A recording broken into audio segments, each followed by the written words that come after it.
Hey guys, welcome back to knowledge treasure hunters. I hope you all are doing good and आपकी पढ़ाई भी काफ़ी ज़्यादा शानदार चल रही होगी। आपको तो पता ही है कि हम पीटी 365 को कवर कर रहे थे। इकोनॉमी की पीटी 365 चल रही थी, जिसका पार्ट 4 तक हम ऑलरेडी कवर कर चुके हैं।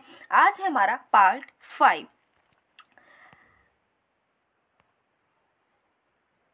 तो देखते हैं कि पार्ट 5 में सबसे पहले हम क्या देखने वाले हैं। तो पार्ट 5 में आज हम एक्सटर्नल सेक्टर, जो कि मोस्ट इम्पॉर्टेंट है, मोस्ट क्रूशियल टॉपिक है हमारा इकोनॉमी के पॉइंट ऑफ व्यू से।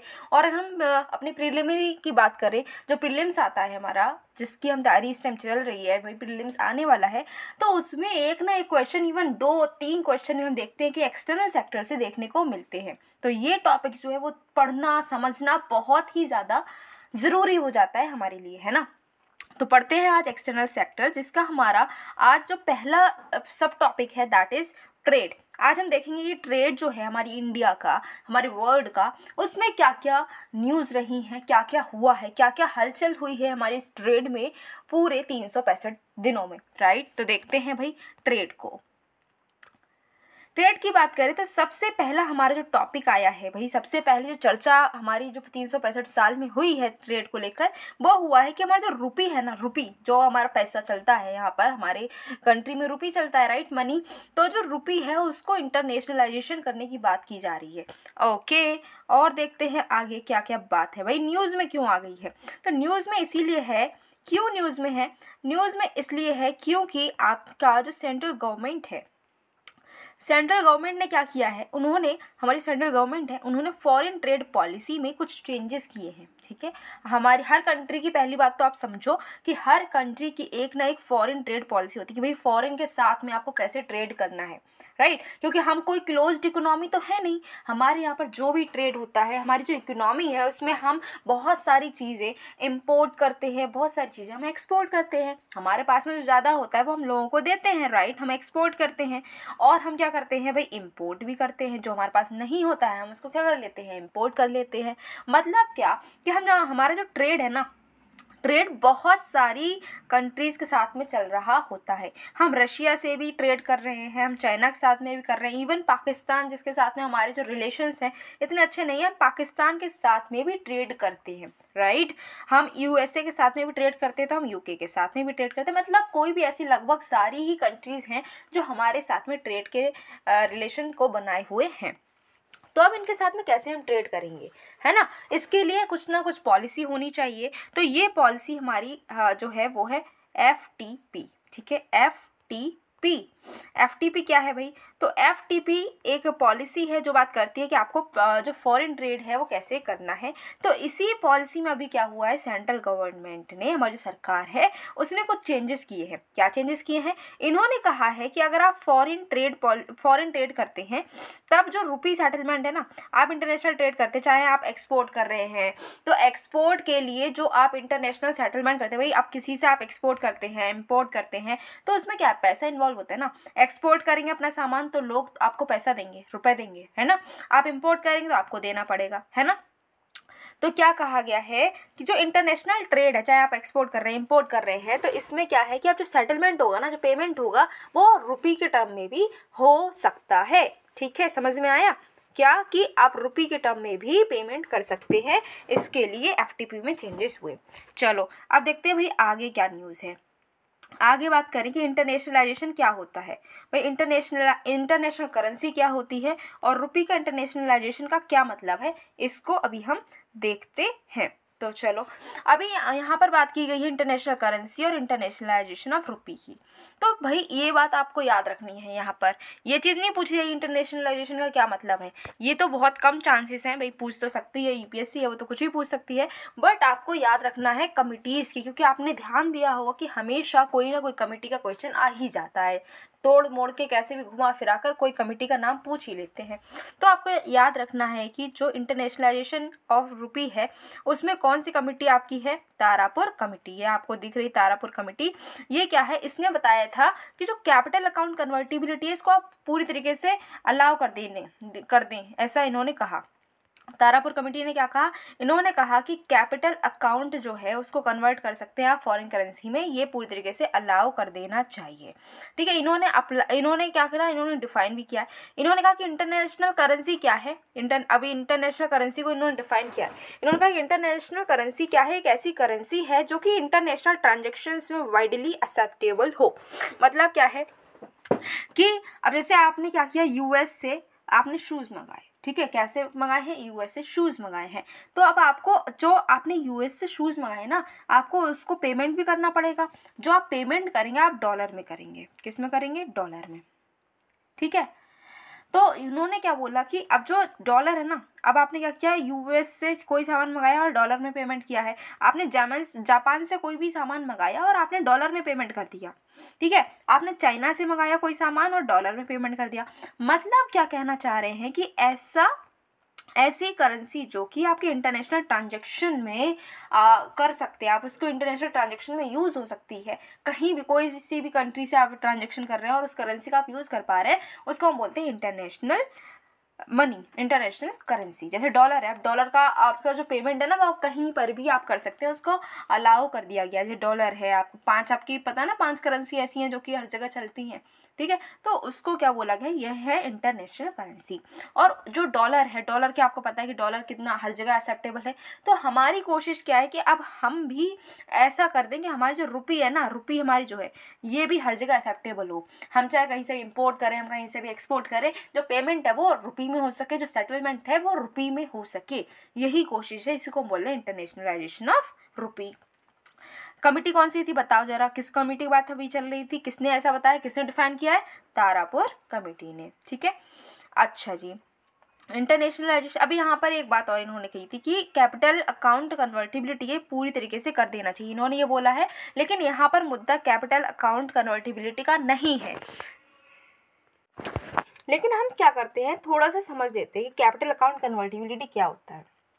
ठीक है, अब आपने इसके लिए तो पहले बात तो आपको स्टैटिक पढ़नी ही पड़ेगी। ठीक है, आपने पढ़ा होगा कि हमारा करंट अकाउंट होता है और कैपिटल अकाउंट होता है। किस में बात हो रही है, किस में बात हो रही है, बीओपी में, राइट। बीओपी के 2 पार्ट आपने पढ़े, कैपिटल एंड करंट अकाउंट।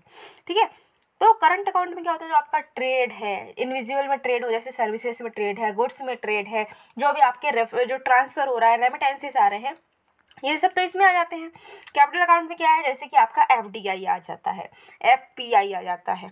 ठीक है, आपका लोन है, आपके ग्रांट है, वो किस में आते हैं, कैपिटल अकाउंट में आते हैं। तो अभी हमारी इंडिया में क्या है, ये सिचुएशन समझो। तो इंडिया में क्या है कि आप करंट अकाउंट के लिए तो पूरी तरीके से आपका जो पैसा है वो चेंज हो सकता है। जैसे कि मतलब अकाउंट जो है कैपिटल अकाउंट में आपके जो एक्सचेंज है वो पूरी तरीके से कन्वर्टेबल है। आप जब 100% पैसे को डॉलर में चेंज कर सकते हैं, किसी भी और भी करेंसी में चेंज कर सकते हैं। लेकिन कैपिटल अकाउंट की बात करें, जैसे एफडीआई है, एफपीआई है, उनको अगर अपना पैसा चेंज करना है तो कुछ परसेंटेज ही अलाउड है, उतना परसेंट ही उनका पैसा जो है इंडियन मनी से किसी और मनी में चेंज हो सकता है, कन्वर्ट हो सकता है। ठीक है, समझ में आए। तो यहाँ पर क्या है, कैपिटल अकाउंट में पार्शियल है, करंट अकाउंट में पूरी तरीके से अलाउ कर दिया गया है कि पैसे को आप चेंज कर सकते हैं, अपने मनी को कन्वर्ट कर सकते हैं किसी और करेंसी में। ठीक है, किस में है, करंट अकाउंट में। ये बात समझ में आई। यहाँ पर बात हो रही है कि इन्होंने क्या कहा था, तारापुर कमेटी ने कहा था कि जो कैपिटल अकाउंट है ना, इसमें भी जिसमें एफडीआई आ रही है, एफपीआई आ रही है, लोन मिल रहा है, ग्रांट मिल रहा है, ये सारी चीज़ें भी आप क्या करो कि पूरी तरीके से कन्वर्टेबल बना दो।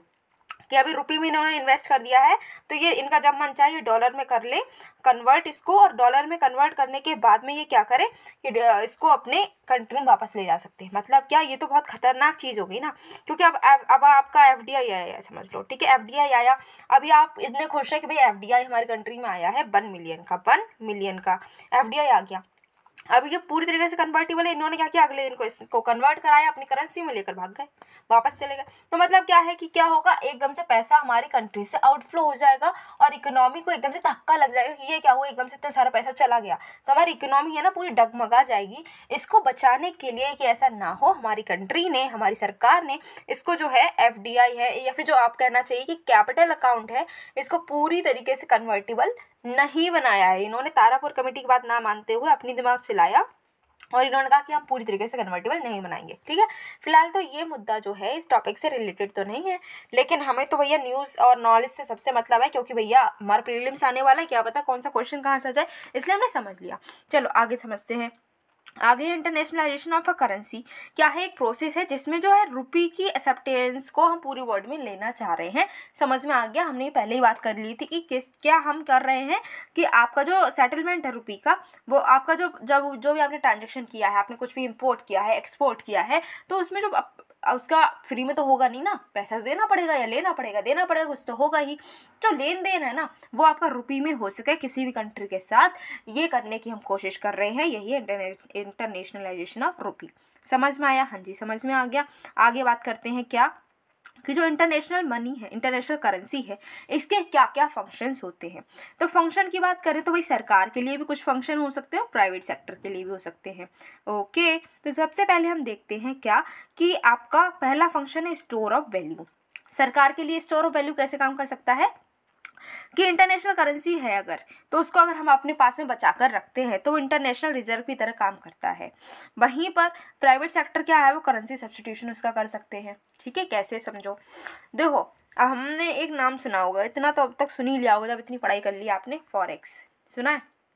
फॉरेक्स क्या होता है, फॉरेन एक्सचेंज होता है। इसमें हम क्या करते हैं, जो फॉरेन कंट्रीज़ हैं जो बहुत ज़्यादा, जिसकी वैल्यू ज़्यादा है, ऐसी करेंसीज को हम स्टोर करके रखते हैं, जैसे कि आपका डॉलर, राइट।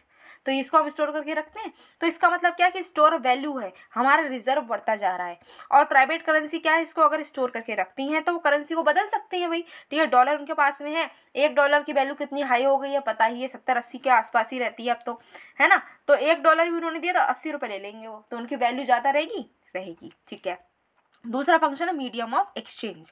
यहाँ पर क्या है कि आप एक्सचेंज कर सकते हैं अपनी करेंसी को किसी के साथ में भी। ठीक है, इनवॉइसिंग कर सकते हैं ट्रेड एंड फाइनेंशियल ट्रांजेक्शन का। यहाँ मतलब क्या है कि अगर आपके पास में इंटरनेशनल करेंसी होगी तो जो आप इंटरनेशनल ट्रांजेक्शन कर रहे हैं उसका पेमेंट कर सकते हैं। सरकार भी कर सकती है, प्राइवेट सेक्टर्स भी कर सकते हैं। बहुत सही। यूनिट ऑफ अकाउंट की अगर हम बात करें तो जो आपका लोकल करेंसी है, सरकार की बात कर रहे हैं, तो सरकार क्या है, लोकल करेंसी को पैक्ड कर सकती है दूसरी आपकी करेंसी के साथ में, इंटरनेशनल करेंसी के साथ में। ठीक है, और यहाँ पर क्या है कि आप जो प्राइवेट सेक्टर है तो डिनोमिनेट कर सकते हैं कि उनका ट्रेड और फाइनेंशियल ट्रांजैक्शन कितनी हुई है, उसकी वैल्यू निकाल सकते हैं। ठीक है, तो समझ में आ गया? हाँ जी आ गया। आगे बढ़ते हैं, नेक्स्ट पढ़ते हैं। तो यहाँ पर कहा गया है कि जो आपका it can also be refer to adopting full capital account convertibility. अब यहाँ पर एक चीज़ और आपको समझनी है कि जो इंटरनेशनलाइजेशन ऑफ मनी है इसको हम फुल कैपिटल अकाउंट कन्वर्टिबिलिटी भी कह सकते हैं। क्यों कह सकते हैं भाई, अब ये एकदम से कैसे आ गया, कैपिटल अकाउंट कन्वर्टिबिलिटी तो हमने अभी समझा ही था। ठीक है, तो अब ये आपका इंटरनेशनलाइजेशन ऑफ मनी से कैसे, क्या इसका हम कह सकते हैं कि ये कैसे, इसका क्या रिलेशन है। तो देखो हमने क्या कहा कि हमारा रुपी है, ठीक है, रुपी है, वो क्या है, वो अभी आपका जो एक रुपी है इसको हमने क्या कहा था, हमने कहा इंटरनेशनलाइजेशन कर रहे हैं, मतलब कोई भी हम ट्रांजेक्शन करते हैं, कोई भी इंटरनेशनल ट्रांजेक्शन करते हैं तो इसको हम एक्सेप्ट कर सकते हैं, यही हम कोशिश कर रहे हैं। और कन्वर्टिबिलिटी में भी तो क्या होता है, जो रुपी है इसको हम ऐसी मनी में कन्वर्ट कर लेते हैं जो इंटरनेशनल लेवल पर जो एक्सेप्टेबल हो, फिर हम उस रुपी को उस जो आपकी जो नई मनी आया है जो हमने कन्वर्ट करके लिया है, पूरी तरीके से कन्वर्ट कर लिया और उसको लेकर चले गए, राइट। तो बात तो सिंपल वही है ना, या तो रुपी डायरेक्ट ही वो करेंसी बन जाए जिसको हम इंटरनेशनल लेवल पर एक्सेप्ट कर सकते हैं, या फिर रुपी को हम पूरी तरीके से ऐसा बना दें कि इसको हम पूरी तरीके से ऐसी मनी में कन्वर्ट कर सकें जो कि इंटरनेशनल लेवल पर एक्सेप्टेबल हो। तो सेम बात है, या रुपी में ट्रांजेक्शन कर लो या फिर डॉलर में कर लो। जब रुपी और डॉलर एक ही फंक्शन करने लगेंगे तो फिर क्या दिक्कत है, राइट। तो समझ में आया क्यों हम इसको बोल रहे हैं full capital account convertibility. I think अब समझ में आया होगा। अभी बात करें तो इंडिया ने अलाउ किया है पार्शियल कैपिटल अकाउंट कन्वर्टिबिलिटी और फुल करंट अकाउंट कन्वर्टिबिलिटी, हमने ऑलरेडी इसको समझ ही लिया था। करंट अकाउंट कन्वर्टिबिलिटी क्या है कि डोमेस्टिक करेंसी को फॉरेन करेंसी में हम चेंज कर सकते हैं। समझ में आया? हाँ जी, ये तो हमने पहले ही पढ़ लिया था भाई। तो अच्छा, इंडिया की अगर हम बात करें तो ये जो ट्रांजेक्शन्स है, ठीक है, इंटरनेशनल लेवल पर हम जो ट्रांजेक्शन करते हैं तो ये कौन गवर्न करता है, कोई एक्ट तो बना होगा ना, हर काम के लिए तो एक्ट बने हुए हैं, इसके लिए कोई एक्ट नहीं होगा क्या, इतना इंपॉर्टेंट काम है इसके लिए एक्ट नहीं होगा, नहीं भाई ऐसा तो हो ही नहीं सकता, इसके लिए एक्ट है। पहले था फेरा, ठीक है, फेरा था लेकिन हमने इसको चेंज कर दिया और बना दिया है फेमा, ठीक है, नाम तो आपने फेमा का सुना ही होगा, अब तक बहुत बार सुन लिया होगा। तो फेमा जो है इसको बोलते हैं फॉरेन एक्सचेंज मैनेजमेंट एक्ट 1999। ये एक्ट है, इसके अंडर ही ये जो इंटरनेशनलाइजेशन ऑफ मनी है इसको हम कह सकते हैं डील किया जाएगा।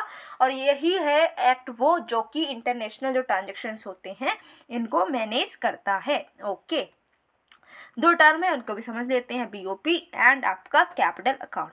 बीओपी क्या है? बीओपी ऐसा अकाउंट होता है जो पूरी आपके एक साल में जो भी आपने इंटरनेशनल लेवल पर जो भी ट्रांजेक्शन्स किए हैं, चाहे सरकार ने किए हों या फिर प्राइवेट कंपनीज ने किए हो, इंडिविजुअल ने करे हो, वो सारे रिकॉर्ड होंगे, दैट इज बीओपी। समझ में आया? कैपिटल अकाउंट की बात करें तो इंटरनेशनल लेवल पे परचेज सेल ऑफ असेट्स जैसे कि मनी है, स्टॉक है, बॉन्ड है, वो जो भी डील किया जाता है वो कैपिटल अकाउंट में आता है। हमने इसको पढ़ने से पहले ही ये चीज़ समझ ली थी, समझी थी ना? हाँ जी। बात करते हैं अब इनिशिएटिव्स। अब जो आपके इंटरनेशनलाइजेशन ऑफ रुपी हम करना चाह रहे हैं, हमने बात की कि हमारी सरकार क्या कह रही है, क्या हम इंटरनेशनलाइजेशन ऑफ रुपी करेंगे, रुपी को ऐसा बना देंगे जैसे हमारा डॉलर है, ठीक है, डॉलर के जैसे हम भी आप अपनी रुपी को स्ट्रॉन्ग करना चाह रहे हैं, रुपी को ऐसा बनाएंगे कि हर कंट्री इसको इंटरनेशनल ट्रांजेक्शन में यूज़ कर सके, ठीक है। तो इसके लिए कुछ काम भी तो किए होंगे ना भाई, सिर्फ बात करने से तो काम हो ही नहीं जाएगा। अब हम ऐसे बात कर दें कि हम ये बनेंगे वो बनेंगे, लेकिन तो नहीं हो पाएगा ना। जो भी बनेंगे उसको बोलने से ज़्यादा अच्छा रहेगा कि हम बनकर दिखाएं, उसके लिए काम करें शांति से, है ना। तो अब ये जो रुपी है इसको हम बोल रहे हैं इंटरनेशनलाइजेशन, इसका हम करने वाले हैं, तो कुछ काम किए हैं इसके लिए, हमने सिर्फ बातें नहीं करी, काम किए हैं। क्या क्या काम किए हैं चलो देखें। सबसे पहली बात है क्रॉस बॉर्डर बोरोइंग्स इन रुपी, ठीक है। क्या हुआ है कि रुपी डिनोमिनेटेड बॉन्ड्स का इंट्रोडक्शन हुआ, या फिर हम बोल सकते हैं 2014 में मसाला बॉन्ड्स को इंट्रोड्यूस किया गया। ये मसाला बॉन्ड्स क्या होते हैं हमने पिछले पार्ट्स में भी देखे हैं, इसको समझा था, लेकिन यहाँ फिर से आए तो फिर से समझ लेते हैं। मसाला बॉन्ड्स क्या हैं? 2014 में इशू किए गए ये ऐसे बॉन्ड्स हैं जिसमें जो इंडियन कंपनीज है ना वो रुपी डिनोमिनेटेड बॉन्ड्स को इंटरनेशनल लेवल पर इशू कर सकती हैं। मतलब क्या कोई पर्सन यूएस का है लेकिन वो इंडिया में क्या करना चाह रहा है, इन्वेस्ट करना चाह रहा है, इंडिया की कोई कंपनी है उसमें क्या करना चाह रहा है वो, जैसे हमारी पतंजलि है, ठीक है, पतंजलि में वो इन्वेस्ट करना चाह रहा है ये यूएस का बंदा, ठीक है। अब ये क्या करेगा, इसके पास में क्या होंगे बताओ? डॉलर होंगे, डॉलर होंगे। हमारे इंडिया में क्या चलता है? रुपी, रुपी चलता है। तो अब कैसे काम चलेगा? वो डॉलर देगा, हमारी पतंजलि को चाहिए है रुपी, तो यहाँ पर यूज होगा क्या? मसाला बॉन्ड्स। जो पतंजलि है ना ये मसाला बॉन्ड्स को इशू करेगा, यूएस का बंदा मसाला बॉन्ड्स को यहाँ पर सब्सक्राइब कर लेगा, बॉन्ड्स को ले लेगा, किसको? मसाला बॉन्ड्स को ले लेगा। यानी कि इसके पास में जो पतंजलि कंपनी है इसके पास में रुपए कैसे आएंगे? रुपये के टर्म्स में आएंगे, डॉलर नहीं आएंगे। क्यों? क्योंकि इसने क्या किया, मसाला बॉन्ड्स जो है वो इशू करे थे। मसाला बॉन्ड्स जो है वो रुपये के टर्म्स में इशू किए जाते हैं। समझ में आया? हाँ जी आया। तो मतलब क्या, ये एक कोशिश है। क्यों कोशिश है? कि हम क्या कर रहे हैं कि रुपी के टर्म में ही जो है यूएस के बंदे से, यूके के बंदे से या फिर कहीं फॉरेनर से पैसे ले रहे हैं, वो हम डॉलर्स में नहीं ले रहे हैं, हम ले रहे हैं किस में? रुपी में ले रहे हैं। किस में ले रहे हैं भाई? हम रुपी में ले रहे हैं, रुपी के टर्म्स में हम बात कर रहे हैं, ठीक है। तो अब जो इंटरनेशनल लेवल पर जो बोरोइंग्स है उसके लिए हमने क्या किया, इंटरनेशनल लेवल पर बोरोइंग भी रुपी के टर्म में करने की कोशिश की है। अच्छा जी, दूसरा इनिशिएटिव लिया गया है। हाँ, दूसरा भी इनिशिएटिव लिया गया है। क्या लिया गया है चलो देखते हैं। पहला trade settlements in rupee. Trade settlement भी हम रुपी में करने की कोशिश कर रहे हैं। 2022 की जुलाई में ही बात हुई, अभी रिसेंटली बात हुई है ये क्या, कि आरबीआई ने कॉम्प्रिहेंसिव फ्रेमवर्क लेकर आया है आरबीआई, जिसने इन्होंने बोला कि ट्रेड सेटलमेंट को आप स्पेशल बोस्त्रो अकाउंट से कर सकते हैं। बोस्त्रो अकाउंट, नोस्त्रो, बोस्त्रो बहुत ज़्यादा न्यूज़ में रहा था, एक बार फिर से आप पढ़ लेना इसको, ये कौन से अकाउंट से भाई, ठीक है। तो नोस्त्रो और बोस्त्रो दो अकाउंट्स हैं, अगर आपको पता है तो कमेंट बॉक्स में तुरंत बताइएगा कि इन दोनों में क्या डिफरेंस रहता है, नोस्त्रो एंड बोस्त्रो, ठीक है। तो अभी क्या हुआ था कि 2022 में जब हमारे जुलाई में ही बात हुई थी कि आपके जो आरबीआई है उसने बोला था कि आप बोस्त्रो अकाउंट के जरिए ट्रेड सेटलमेंट भी रुपी में कर सकते हैं। तो यही तो बात हो रही है कि ट्रेड सेटलमेंट हम इंटरनेशनल लेवल पर रुपी में कर सकें, यही इंटरनेशनलाइजेशन ऑफ रुपी है और इसके लिए हमने एक कदम उठाया भी है। करेंसी स्वैप्स की बात करें तो हाँ, करेंसी स्वैप्स भी बहुत ज़्यादा हुए हैं। 23 कंट्री के साथ में हमने करेंसी स्वैप्स कर रखे हैं 2018 से लेकर अभी तक, ठीक है, 23 कंट्री, ठीक। और जैसे कि यूएई है, सार्क है, इनके मेंबर कंट्रीज़ के साथ में भी हमने क्या किया है, करेंसी स्वैप्स किए हैं, जिससे कि इंटरनेशनलाइजेशन ऑफ रुपी हो सके। और कुछ भी मेजर्स लिए हैं? हाँ जी, इतने मेजर थोड़ा ना लिए, हम बहुत काम करते हैं, हमने और काम किए हैं। क्या काम किए हैं? और मेजर्स लिए, जैसे कि एक्सप्लोरेशन किया है डोमेस्टिक करेंसीज का कि डोमेस्टिक करेंसी का यूज़ हो सके रीजनल ट्रेड सेटलमेंट में, जैसे कि आसियान क्लियरिंग यूनियन है, वहाँ पर हमने क्या किया, हमने कोशिश की, हमने पता लगाया कि किस तरीके से हम इंडियन करेंसी का यूज़ करके रीजनल ट्रेड सेटलमेंट को हम कर सकते हैं। दूसरी चीज़ क्या की है, हमने एक कंडीशन इनेबल की है जिससे कि डोमेस्टिक रुपी का इंटरेस्ट रेट है इसको हम लिंक कर सकें जो आपके ऑफशोर रुपी मार्केट है, ठीक है, ऑफशोर रुपी मार्केट के साथ में हम डोमेस्टिक करेंसी की इंटरेस्ट रेट को लिंक करने की कोशिश कर रहे हैं।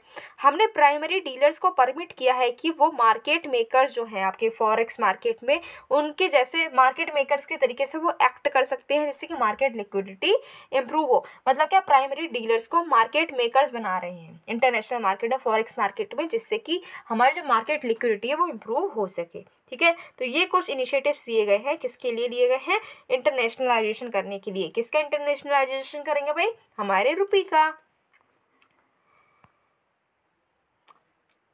अब बात करते हैं कि अगर हमारा जो इंटरनेशनलाइजेशन ऑफ रुपी हो भी जाता है, इतनी मेहनत कर रहे हैं तो मेहनत तो रंग लाएगी ही, हम इंटरनेशनलाइजेशन करने की बात कर रहे हैं, इतनी मेहनत भी की, इतने इनिशिएटिव्स भी लिए हैं, तो अब अगर हो जाता है, मान लेते हैं इंटरनेशनलाइजेशन ऑफ रुपी हो जाता है, तो हमारे लिए कुछ फ़ायदा होगा क्या, क्योंकि भाई हम तो ह्यूमन है ना, और ह्यूमन बिना फ़ायदे के तो कोई बात करता ही नहीं है। तो अब यहाँ पर कुछ फ़ायदा तो होना ही चाहिए, इतनी मेहनत तभी तो हम करेंगे, अगर हमें कुछ फ़ायदा नहीं तो हम मेहनत क्यों करेंगे, है ना। तो हाँ जी, इंटरनेशनलाइजेशन ऑफ रुपी अगर हम कर देते हैं तो हमें कुछ फ़ायदा होगा, बहुत ज़्यादा फ़ायदा होगा। तो देखते हैं क्या क्या फ़ायदा होगा। सबसे पहली बात ये है कि भाई क्या बात है, बताओ तो ज़रा। तो फॉरेन एक्सचेंज रिजर्व की रिक्वायरमेंट जो हमारे लिए होती है बीओपी के लिए, ठीक है, बीओपी के लिए जो हमें फॉरेन एक्सचेंज रिजर्व चाहिए होता है, उसकी रिक्वायरमेंट हमें कम हो जाएगी। अब सपोज करो, समझते हैं एक सिचुएशन, समझते हैं। अभी हमें क्या चाहिए कि हम क्या करते हैं, इम्पोर्ट करते हैं बहुत सारा, राइट, इंपोर्ट करते हैं। इंपोर्ट में हमने अभी जाना कि अगर हम इंपोर्ट करेंगे तो हमें पेमेंट किस में करना होता है, डॉलर में। अब डॉलर में पेमेंट जो तभी करोगे जब आपके पास में डॉलर होंगे, इसीलिए हमें फॉरेन एक्सचेंज रिजर्व में डॉलर्स को बहुत सारा इकट्ठा करना पड़ता है जिससे कि इंपोर्ट हम करें तो डॉलर में पेमेंट कर सके, ठीक है। एक सिचुएशन ये है। अब आप यहाँ पर समझें कि अगर हमारी जो मनी है, खुद का हमारा रुपी है, रुपी का ही इंटरनेशनलाइजेशन हो जाता है तो क्या होगा कि डॉलर की ज़रूरत ही नहीं है, हम इंपोर्ट करेंगे और रुपये में पेमेंट कर देंगे। तो क्या हमें ज़रूरत है कि हम इस डॉलर को इकट्ठा करके रखें, नहीं ज़रूरत है। क्यों नहीं ज़रूरत है, क्योंकि हमारी खुद की करेंसी पेमेंट में यूज़ हो जाएगी ना, तो हम क्यों इकट्ठा करें किसी और की करेंसी को। तो यही है बात कही गई है कि जो फॉरेन एक्सचेंज रिजर्व की रिक्वायरमेंट है वो कम हो जाएगी।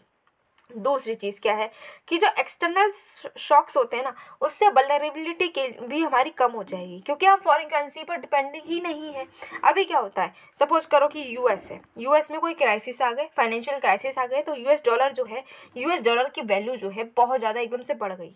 अब इसकी अगर, या फिर समझ लो महंगाई आ गई, यूएस में क्या आ गई, बहुत ज़्यादा महंगाई आ गई। महंगाई के चक्कर में यूएस डॉलर जो है उसकी वैल्यू एकदम से कम हो गई, क्योंकि आपको पता है ना, जितनी इन्फ्लेशन होगा हमारी इंटरनेशनल करेंसी की वैल्यू कम हो जाएगी।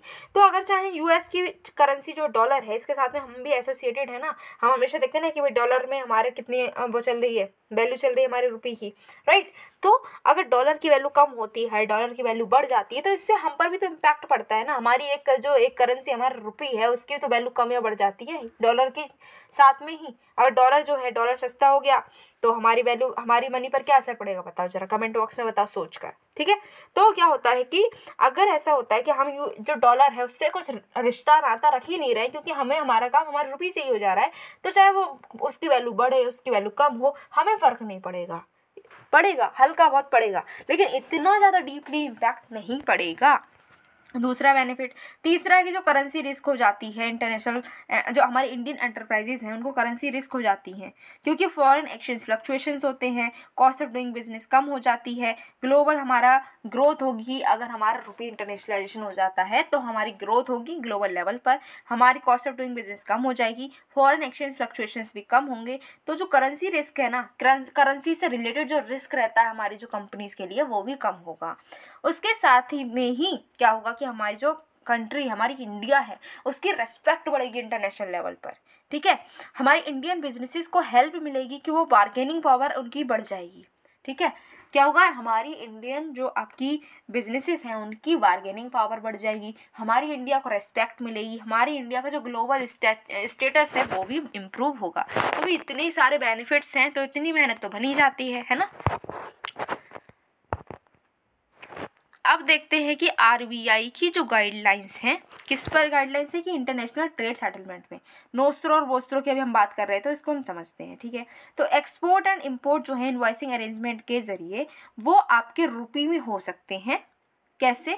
जब एक्सचेंज रेट जो है, यहाँ पर समझो कि एक्सचेंज रेट जो है करेंसीज के दो ट्रेडिंग पार्टनर कंट्रीज के बीच में वो मार्केट से डिटरमाइंड हो। क्या कहा गया आप समझो, फिर से समझते हैं इसको कि क्या बोला है कि अगर आपका जो है दो कंट्रीज है, दो आपकी कंट्रीज हैं, ठीक है, एक है ए एक है बी, इनके बीच में ट्रेड हुआ। अब ट्रेड हुआ तो क्या होगा, कुछ लेन देन भी होगी भाई, कोई सामान लिया जाएगा, पैसा दिया जाएगा। अब ये लेन देन होगी, कैसे होगी, हमें चाहिए होता है डॉलर। यहाँ पर क्या बोला कि डॉलर की ज़रूरत नहीं है, ठीक है, डॉलर की ज़रूरत नहीं है, आप नोस्ट्रो वोस्ट्रो का यूज़ कीजिए। और इंडिया, अब जो ये आपका ए है, समझ लो इंडिया है, तो इंडिया क्या कर सकती है, नोस्ट्रो वोस्ट्रो के ज़रिए डोमेस्टिक करेंसी में ही पेमेंट इसको कर सकती है। इतना ही समझना, बहुत ज़्यादा नहीं समझना है आपको इसमें, ठीक है। अब जो नेक्स्ट टॉपिक है वो है सबसे important topic, world trade organisation. भाई इससे तो कोई ना कोई घुमा फिरा कर क्वेश्चन बन ही जाता है। हमारी यूपीएससी का सबसे ज़्यादा फेवरेट टॉपिक है डब्ल्यूटीओ। तो डब्ल्यूटीओ जो है इतना फेवरेट टॉपिक है, तो हमारा फेवरेट बन ही जाएगा पढ़ पढ़ के। चलो पढ़ लेते हैं भाई कि आखिर ये न्यूज़ में क्यों है, ठीक है। बात करते हैं न्यूज़ में क्यों है। न्यूज़ में ये इसलिए है क्योंकि इसकी 12th मिनिस्टीरियल कॉन्फ्रेंस जो है वो अभी हुई है, ठीक है। अच्छा जी, 12th मिनिस्ट्रियल कॉन्फ्रेंस हुई है, किसकी हुई है, वर्ल्ड ट्रेड की हुई है, वर्ल्ड ट्रेड ऑर्गेनाइजेशन की हुई है। तो पहले तो यही समझ लो कि वर्ल्ड ट्रेड ऑर्गेनाइजेशन क्या है। तो ये जो है एक ओनली ग्लोबल इंटरनेशनल ऑर्गेनाइजेशन है जो कि आपके इंटरनेशनल लेवल पर जो कंट्रीज हैं वो ट्रेड करती हैं, तो उनके ट्रेड को मैनेज, कंट्रोल, रेगुलेट, सुपरवाइज करता है। कौन करता है, डब्ल्यूटीओ। अकेला ऐसा इंटरनेशनल ऑर्गेनाइजेशन है। भाई हेडक्वार्टर की बात करें तो जिनेवा स्विट्जरलैंड में है। लगभग दुनिया भर में जितना भी ट्रेड होता है उसका 98% जो है यही ऑर्गेनाइजेशन है वो कवर करती है। ओके, मिनिस्ट्रियल कॉन्फ्रेंस जो अभी 12th हुई है इसकी बात करें तो हर 2 साल में ये होती है, ठीक है। जनरल काउंसिल की बात करें तो एक जनरल काउंसिल है इसके पास में जो कि डे टू डे जो डिसीजन मेकिंग होती है वो ये करती है। क्या हम इसके मेंबर हैं? हाँ जी, हम इसके मेंबर भाई हैं, ठीक है। समझ में आया? हाँ जी आया। अब जो ये डब्ल्यूटीओ है इसको समझ लिया, ये भी समझ लिया न्यूज़ में क्यों है। चलो थोड़ी और बात कर लेते हैं। हाँ जी, बात कर लेते हैं। तो ये हमने देख ही लिया कि ग्लोबल इंटरनेशनल ऑर्गेनाइजेशन है जो कि ट्रेड जो है अलग अलग कंट्रीज़ के बीच में हो रहा है उसके लिए रूल मेकिंग ये करता है। इसके अभी 164 मेंबर्स हैं, ठीक है, जिसमें यूरोपियन यूनियन भी है और 23 ऑब्जर्वर गवर्नमेंट्स है जैसे कि ईरान, इराक एंड भूटान, ठीक है। समझ में आया? हाँ जी आया। स्ट्रक्चर की बात करें तो स्ट्रक्चर जो है डब्ल्यूटीओ का ये डोमिनेटेड है, किससे डोमिनेटेड है, हाईएस्ट अथॉरिटी से। और इसके हाईएस्ट अथॉरिटी कौन है, मिनिस्ट्रियल कॉन्फ्रेंस जो अभी हुई है। तो ये सबसे हाईएस्ट अथॉरिटी है, हर 2 साल में मिलती है। इसमें जितने भी डब्ल्यूटीओ मेंबर्स हैं ये इसके रिप्रेजेंटेटिव्स यहाँ पर मौजूद होते हैं जो कि इम्पॉर्टेंट मैटर्स हैं, मल्टीलेटरल ट्रेड एग्रीमेंट से रिलेटेड जो भी कोई मैटर होते हैं उन पर डिसीजन यहाँ पर लिया जाता है। समझ में आया? हाँ जी आया। आगे बढ़ते हैं। हाँ जी बढ़ते हैं। और क्या देखना है, अब देखते हैं कि जो आपकी मिनिस्ट्रियल कॉन्फ्रेंस 12 हुई इसकी क्या एजेंडा रहे। तो सबसे पहले बात हुई है भाई फिशरीज़ पर। इन्होंने क्या बोला कि हमें क्या करना है, हमें इलीगल, अनरिपोर्टेड, अनरेगुलेटेड फिशिंग है ना, इसको रोकने की ज़रूरत है। कि भाई कहीं पर भी मन हुआ तो फिशिंग करने लगे, जो इलीगल है वहाँ पर भी आप फिशिंग करने पहुँच गए हैं, कोई भी रेगुलेशन नहीं है, फिशिंग हो ही जा रही है, तो इसको रोकने की ज़रूरत है। इन्होंने कहा कि कोई ऐसे एरिया है जो कि आपका स्पेशल इकोनॉमिक जोन से बाहर आता है, ठीक है, या फिर रीजनल फिशरीज मैनेजमेंट ऑर्गेनाइजेशंस के बाहर आता है, तो ऐसे एरिया में अगर फिशिंग हो रही है, उस एरिया में फिशिंग हो रही है, तो उसको आप कोई भी सब्सिडी प्रोवाइड नहीं करेंगे। किसने बोला है? डब्ल्यूटीओ ने बोला है। ये ऐसा क्यों बोल रहा है? क्योंकि भाई इसका काम ही ये है कि जो इंटरनेशनल लेवल पर ट्रेड हो रहा है उसके लिए रूल्स एंड रेगुलेशंस बनाए।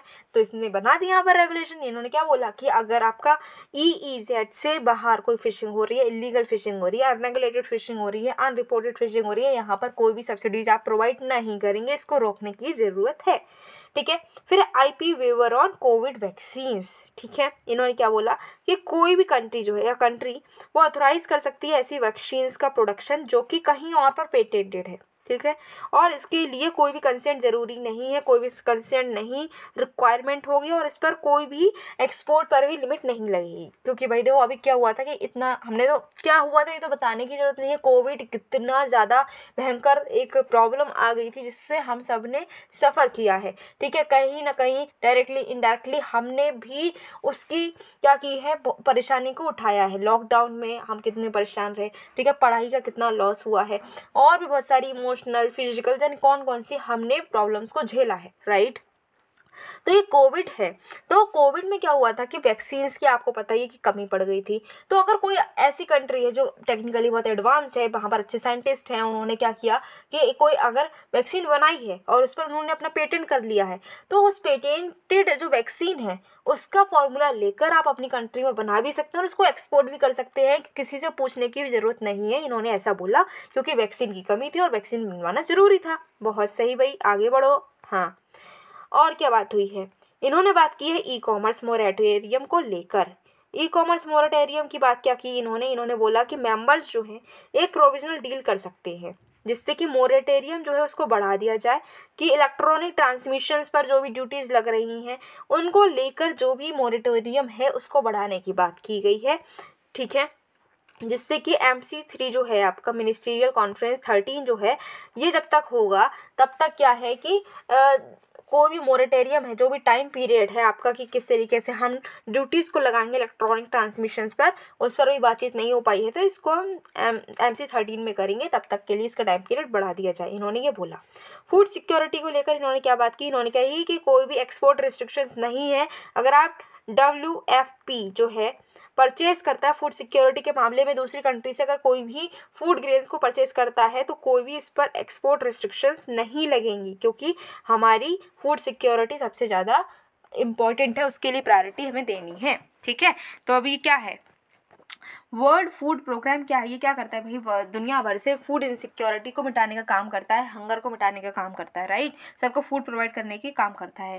तो ये क्या करता है, अलग अलग कंट्री से थोड़ा थोड़ा फूड लेता है, फूड ग्रेन्स को इम्पोर्ट करता है। तब कोई कंट्री कहते हैं कि भाई इससे ज़्यादा हम एक्सपोर्ट नहीं कर सकते, हम तो आपको दे नहीं पाएंगे, इसलिए ऐसा ना हो इसके लिए उन्होंने कहा कोई भी कंट्री कितना भी इसको एक्सपोर्ट कर सकती है, कोई भी इस पर लिमिटेशन नहीं रहेगी, ठीक है। हाँ जी, हाँ, आगे बढ़ो। आगे है आपका नेक्स्ट टॉपिक है marine products export development authority, MPEDA. MPEDA का तो नाम बहुत ही ज़्यादा सुना होगा, एपीडा एंड एमपीडा नाम सुना है, हाँ जी सुना है। तो अभी हम पढ़ते हैं एमपीडा के बारे में। एमपीडा क्या है भाई, एमपीडा क्या है पहले ये पढ़ दो, ठीक है। एमपीडा जो है ये आपकी 1972 में बनी है, एक स्टैट्यूटरी बॉडी है, मतलब किसी लॉ से बनाई गई है, ठीक है। इसको एक किसी लॉ के अंडर बनाया गया है। कब बनाया है, 1972 में, यस 1972 में ये बनाई गई है। किसने बनाई है, ministry of commerce and industry ने, ठीक है। क्यों बनाई गई थी, क्यों जरूरत पड़ गई थी भैया एमपीडा बना दो, क्या ऐसा हुआ था कि ministry of commerce and industry कोई सपना आ रहा था, नहीं, सपने से तो इंडिया नहीं चलेगी ना, है ना। तो अभी ministry of commerce and industry ने बहुत सोच समझ के एक एक्ट बनाया, उसके अंडर 1972 में इस स्टैट्यूटरी बॉडी जिसका नाम है एमपीडा, इसको बनाया, जिससे कि जो मरीन प्रोडक्ट्स है ना इसका एक्सपोर्ट हो सके। भाई हमारी इंडिया जो है आपको पता होगा ये आपका सदर्न पार्ट है, यहाँ पर भी आपको पानी मिलेगा, यहाँ भी पानी मिलेगा, यहाँ भी पानी मिलेगा, इवन जो है यहाँ पर बहुत सारे रिवर्स ऐसे बहुत सारे रिवर्स आपको मिल जाएंगे, है ना। तो इतने सारा पानी हमारे पास में है, तो पानी है तो उसमें मरीन प्रोडक्ट्स भी मिलेंगे, मरीन आपके रिसोर्सेज भी मिलेंगे। चलो रिवर्स की अगर बात ना भी करें तो इधर तीनों साइड से तो बहुत सारा पानी है ही, है ना। तो यहाँ पर बहुत सारे रिसोर्सेज हैं, तो हम क्यों ना उन रिसोर्सेज का यूज़ करके अपनी कंट्री की इकोनॉमी को और इम्प्रूव करें, है ना, कर सकते हैं ना ऐसा। इसलिए ही कि हमारी जो कंट्रीज़ की इकोनॉमी इम्प्रूव हो, जो भी आपके लोग ह्यूमैनिटी का भी भला हो सके, इसके लिए मरीन प्रोडक्ट्स के प्रमोशन, उसके एक्सपोर्ट के प्रमोशन के लिए क्या किया गया, एमपीडा को बनाया गया है 1972 में। स्टैट्यूटरी बॉडी है ये, ministry of commerce and industry के अंडर आती है, आपको याद रखना है, ठीक है। वहीं पर बात करें कि इससे पहले कोई बॉडी नहीं थी क्या कभी किसी को और नहीं दिख रहा था कि इतना सारा हमारे पास में मरीन रिसोर्सेज है तो इसका हम यूज़ करें, भाई दिख रहा था, 1961 में ही दिख गया था। 1961 में एक बॉडी बनी थी जिसका नाम था marine products export promotion council, लेकिन वो काउंसिल थी और ये आपकी पूरी अथॉरिटी है, तो काउंसिल और अथॉरिटी में बहुत सारा डिफरेंस होता है ना भाई। तो अभी वो छोटे लेवल पर थी, इसको खूब बड़ा लेवल पर बनाने के लिए अथॉरिटी को बनाया गया और वो जो काउंसिल थी उसको इसी में ज्वाइन करवा दिया गया, समझ में आया, जी। इसकी पावर्स क्या हैं? तो इसकी पावर ये है कि जो एक्सपोर्ट होता है ना मरीन प्रोडक्ट्स का, इसको ये रेगुलेट करेगा और साथ ही साथ में sustained quality sea food exports को ये देखता है, इंश्योर करता है कि सस्टेन्ड और क्वालिटी सी फूड का एक्सपोर्ट हो। हमारी कंट्री का नाम जो है वो ख़राब नहीं होना चाहिए कि भैया ऐसा प्रोडक्ट आया है जो कि अच्छी क्वालिटी का नहीं, क्वालिटी प्रोडक्ट जो है वो एक्सपोर्ट हो। ठीक है, ये इंश्योर करता है ये। अगर हमारे मरीन इंडस्ट्री की बात करें तो हम सेकंड लार्जेस्ट फिश प्रोड्यूसर हैं पूरे वर्ल्ड के, राइट। तो इतना ज़्यादा, आपको पता है फर्स्ट के बाद सेकंड है, और सेकंड में कौन है? हमारी इंडिया। किसके मामले में है? सेकंड लार्जेस्ट फिश प्रोड्यूसर हैं हम पूरे वर्ल्ड के। ठीक है, अगर हमारी एक्सपोर्ट की बात करें, हम कितना एक्सपोर्ट करते हैं, तो 2022 की अगर हम बात कर लेते हैं तो $7.74 बिलियन, इतना सारा पैसा जो है हमने क्या इतना कमाया है, किससे? एक्सपोर्ट करके, सिर्फ फिशेस को। तो जब इतना पैसा हम सिर्फ फिशेस को एक्सपोर्ट करके या फिर जो मरीन आपका और मरीन रिसोर्सेज है इससे ही हम कमा रहे हैं, तो इसको रेगुलेट करने के लिए एक अथॉरिटी तो चाहिए ही थी, राइट। समझ में आया। अब ये एम्पीडा के बारे में तो हम बहुत कुछ समझ गए हैं, ठीक है, लेकिन न्यूज़ में क्यों आ गया भाई? इसको न्यूज़ में आने की क्या पड़ी थी? चलो देखते हैं। न्यूज़ में इसलिए आया है क्योंकि भाई एम्पीडा को बनते हुए एम्पीडा को बने हुए अभी 50 साल पूरे हो गए थे। ये एम्पीडा 50 साल बूढ़ा हो गया है, राइट। तो अभी इसने कहा कि अब हम 50 साल बूढ़े हो गए तो बर्थडे मना लो हमारा। इनका बर्थडे मनाया गया है, राइट, इसीलिए न्यूज़ में आ गए हैं। ओके, एम्पीडा के फंक्शंस की बात करें तो ये सबसे पहले देखते हैं कि जो सी फूड ट्रेड है, ठीक है, इसमें क्या रुकावटें हैं। ठीक है, सी फूड हम ट्रेड कर रहे हैं सी फूड से रिलेटेड, तो उसमें कौन कौन सी रुकावटें आ रही है, क्योंकि कोई भी काम करोगे ना उसमें रुकावटें तो आनी ही आनी है। तो उन रुकावटों का आप ये नहीं कि रुकावटें देखकर आप थक कर बैठ गए, नहीं, उनको हटाकर फेंको और काम करो, आगे बढ़ो, राइट। तो ये जो रुकावटें आ रही हैं सी फूड ट्रेड में, इनको हटाकर फेंकने के लिए ही ये एम्पीडा को बनाया गया। ये देखता है क्या क्या रुकावट है, उसको हटाता है। फिर उसके बाद में करता है सी फूड प्रोसेसिंग यूनिट्स का रजिस्ट्रेशन यहाँ पर ही होता है। अगर आप सी फूड की प्रोसेसिंग कर रहे हैं, ऐसे यूनिट बना रहे हैं, तो आपको यहाँ से रजिस्ट्रेशन कराना पड़ेगा। फिशिंग वेसल्स हो गए, प्री प्रोसेसिंग सेंटर्स हो गए, इन सब का रजिस्ट्रेशन एम्पीडा के पास होता है। मार्केटिंग एक्टिविटी जैसे कि बायर सेलर की मीट हो गई, डेलीगेशन विजिट्स हो जाती हैं पोटेंशियल मार्केट्स में भी, वो सब भी यहीं से होता है। और जो आपके कॉमर्शियल लेवल पर एक्वाकल्चर एक्टिविटीज़ हैं, उससे हम कैसे इम्प्रूवमेंट कर सकते हैं और कौन कौन सी नई टेक्निक्स बन सकती हैं, और हम कैसे और ज़्यादा अपने जो रिसोर्सेज हैं इनका अच्छे से यूज़ कर सकते हैं। इसके लिए जो भी हमें रिसर्च करनी है, जो भी हमें डेवलपमेंट करना है, उस सारी एक्टिविटीज़ को प्रमोट करता है। कैसे प्रमोट करता है भाई? Rajiv Gandhi centre for aquaculture जो है, इसके ज़रिए ये प्रमोट करता है किसको? R&D को। ओके, और देखते हैं, आगे बढ़ते हैं। अब अगर हम बात करें किसकी? Undertaking capacity building. अभी जो कैपेसिटी बिल्डिंग करता है सोसाइटीज़ की, कैपेसिटी बिल्डिंग कैसे करता है? तो national centre for sustainable aquaculture के ज़रिए। ठीक है, ये जो नेशनल सेंटर फॉर एक्वाकल्चर है, ये क्या करता है? जो मार्जिनलाइज रूरल पुअर लोग जो हैं, जो फार्मर्स हैं, जो कि एक्वाकल्चर में काम करते हैं, जैसे फिशेस हैं या फिर जो भी मरीन प्रोडक्ट्स हैं उसमें डीलिंग करते हैं, उनको एम्पावर करता है, उनकी कैपेसिटी बिल्डिंग करता है, वो भी ग्रास रूट लेवल से। ठीक है, कौन करता है? तो national centre for sustainable aquaculture. ठीक है, दूसरी बात करें तो दूसरा क्या है? Network for fish quality management and sustainable fishing. ये ट्रेनिंग देता है फिशरमैन को किस तरीके से उनको जो आपके मरीन प्रोडक्ट्स हैं उसका कंजर्वेशन करना है, उसका पोस्ट हार्वेस्ट हैंडलिंग करनी है, या फिर जो भी रिलेटेड एक्टिविटीज़ हैं उन सब में ट्रेनिंग प्रोवाइड करता है फिशरमैन को। कौन करता है? Network for fish quality management and sustainable fishing. अब जो है हम देखते हैं अपनी नेक्स्ट कैटेगरी भाई, ट्रेड से रिलेटेड तो जितनी भी न्यूज़ थी हमने कवर की। अब देखते हैं इन्वेस्टमेंट से रिलेटेड क्या क्या न्यूज़ रही है अपने पिछले 365 दिनों में। उसमें है आपका फॉरेन डायरेक्ट इन्वेस्टमेंट पहला टॉपिक। ठीक है, अभी हमने एफडीआई की बात भी की थी, एफडीआई की बात की थी जब हम कैपिटल अकाउंट को समझ रहे थे, राइट। तो यहाँ पर क्या है? FDI first topic. समझते हैं एफडीआई क्या होता है। तो एफडीआई क्या है? कोई भी इन्वेस्टमेंट है जो कि इक्विटी इंस्ट्रूमेंट्स के ज़रिए हो रहा है किसी भी ऐसे ही पर्सन से जो कि इंडिया का पर्सन नहीं है। अब होता क्या है? सपोज करो कोई पर्सन है, ठीक है, वो चाइना में बैठा है और उसका मन हुआ कि भाई चाइना में नहीं, इस बार हम इंडिया में पैसा लगाना चाह रहे हैं, इंडिया की किसी भी कंपनी में पैसे को इन्वेस्ट करना हम चाह रहे हैं, उसमें ही पैसे इन्वेस्ट करेंगे। तो जो मतलब यही होता है एफडीआई। मतलब क्या कि कोई पर्सन है वो क्या कर रहा है? इंडिया का नहीं है भाई, इंडिया का पर्सन नहीं है, लेकिन वो इंडिया की किसी कंपनी में इन्वेस्ट करना चाहता है तो इसको हम बोलते हैं एफडीआई। लेकिन क्या वो सिर्फ 2 रुपये इन्वेस्ट कर देगा तो हम बोल देंगे वो एफडीआई है? नहीं, उसके लिए कुछ कंडीशंस हैं। अब इन कंडीशन को समझते हैं। देखो, कंपनीज होती है 2 तरीके की, एक होती है अनलिस्टेड, दूसरी होती है लिस्टेड। ठीक है, एक कैसी है अनलिस्टेड और दूसरी है लिस्टेड। अब ये लिस्टेड और अनलिस्टेड का क्या मैटर है ये बता दो मैम। हाँ जी, समझो। देखो, आपने एक नाम सुना होगा स्टॉक एक्सचेंज, सुना है स्टॉक एक्सचेंज का नाम? ठीक है, एनएसई, बीएसई। ठीक है, तो ये जो स्टॉक एक्सचेंज है यहाँ पर कंपनीज खुद को क्या करती हैं, रजिस्टर करवाती हैं। उसके लिए कुछ कंडीशंस होती हैं जिसको भी आपको यहाँ पर जानना जरूरी नहीं है, लेकिन इतना समझो कुछ कंडीशंस होती है जिनको फुलफिल करने के बाद में कोई कंपनी होती है वो यहाँ पर लिस्ट करवाती है खुद को। कहाँ पर? स्टॉक एक्सचेंज में। जो कंपनी यहाँ पर लिस्ट कराती है उसको बोलते हैं लिस्टेड कंपनी, जो यहाँ पर लिस्टेड नहीं होती है वो होती है अनलिस्टेड कंपनी। समझ में आया? हाँ जी, आया। तो बात करते हैं कि अगर कोई भी पर्सन जो कि इंडिया का नहीं है और इंडिया की किसी अनलिस्टेड कंपनी में पैसा लगाता है तो चाहे वो कितना भी पैसा लगाए वो सब एफडीआई ही होगा। ठीक है, कितना हो, क्या होगा? एफडीआई। लेकिन बात करें अगर लिस्टेड कंपनी की तो उसको 10% से ज़्यादा पैसा लगाना होगा। ठीक है, 10% से ज़्यादा जो post issue paid up equity capital है उस कंपनी की, उसमें 10% से ज़्यादा अगर वो लगाएगा पैसा तभी हम उसको एफडीआई बोलेंगे, अदरवाइज वो एफपीआई हो जाएगा।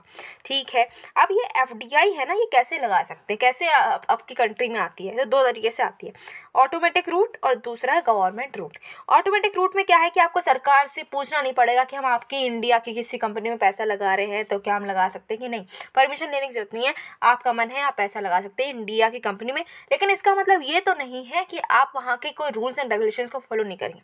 रूल्स एंड रेगुलेशंस तो सब आप पर लगेंगी, बस आपको परमिशन नहीं लेनी होगी। ये होता है ऑटोमेटिक रूट। वहीं पर गवर्नमेंट रूट की बात करें तो आपको पहले सरकार से परमिशन लेनी होगी, फिर जो परमिशन लेने के बाद में आप पैसा इन्वेस्ट कर सकते हैं, अगर अप्रूवल मिल जाता है वो होता है गवर्नमेंट रूट। 2 रूट समझ में आए? हाँ जी मैम, समझ में आ गए। ओके, अब हम देखते हैं एफडीआई क्या हर जगह लगा सकते हैं? नहीं, एफडीआई जो है 9 सेक्टर में लगाना जो है अलाउड नहीं है। कौन कौन से ऐसे सेक्टर हैं जिसमें एफडीआई अलाउड नहीं है? Lottery, Nidhi company, multi brand retailing trading, gambling, real estate sectors जो कि प्राइवेट सेक्टर के लिए ओपन नहीं है तो वहाँ पर आप भी पैसा नहीं लगा सकते जो कि इंडिया के लोग नहीं हैं। चिट फंड या फिर कुछ ऐसे एरिया जो एग्रीकल्चर में कवर्ड हैं या फिर टोबैको की मैन्युफैक्चरिंग। तो ऐसे जो 9 सेक्टर्स ऐसे हैं जहाँ पर आप चाहकर भी एफडीआई नहीं लगा सकते क्योंकि ये जो है यहाँ पर अलाउड ही नहीं है। ठीक है? हाँ जी, ठीक है, समझ में आया? हाँ जी, आया। चलो, इंडिया की अगर हम एफडीआई प्रोफाइल को देखते हैं, ठीक है, क्या करते हैं, इंडिया की एफडीआई प्रोफाइल को अगर हम देखते हैं तो अभी क्या हुआ है कि जो ग्रोथ रेट है ना एफडीआई का उसमें डिक्लाइन देखने को मिल रहा है, जो कि अच्छी बात नहीं है।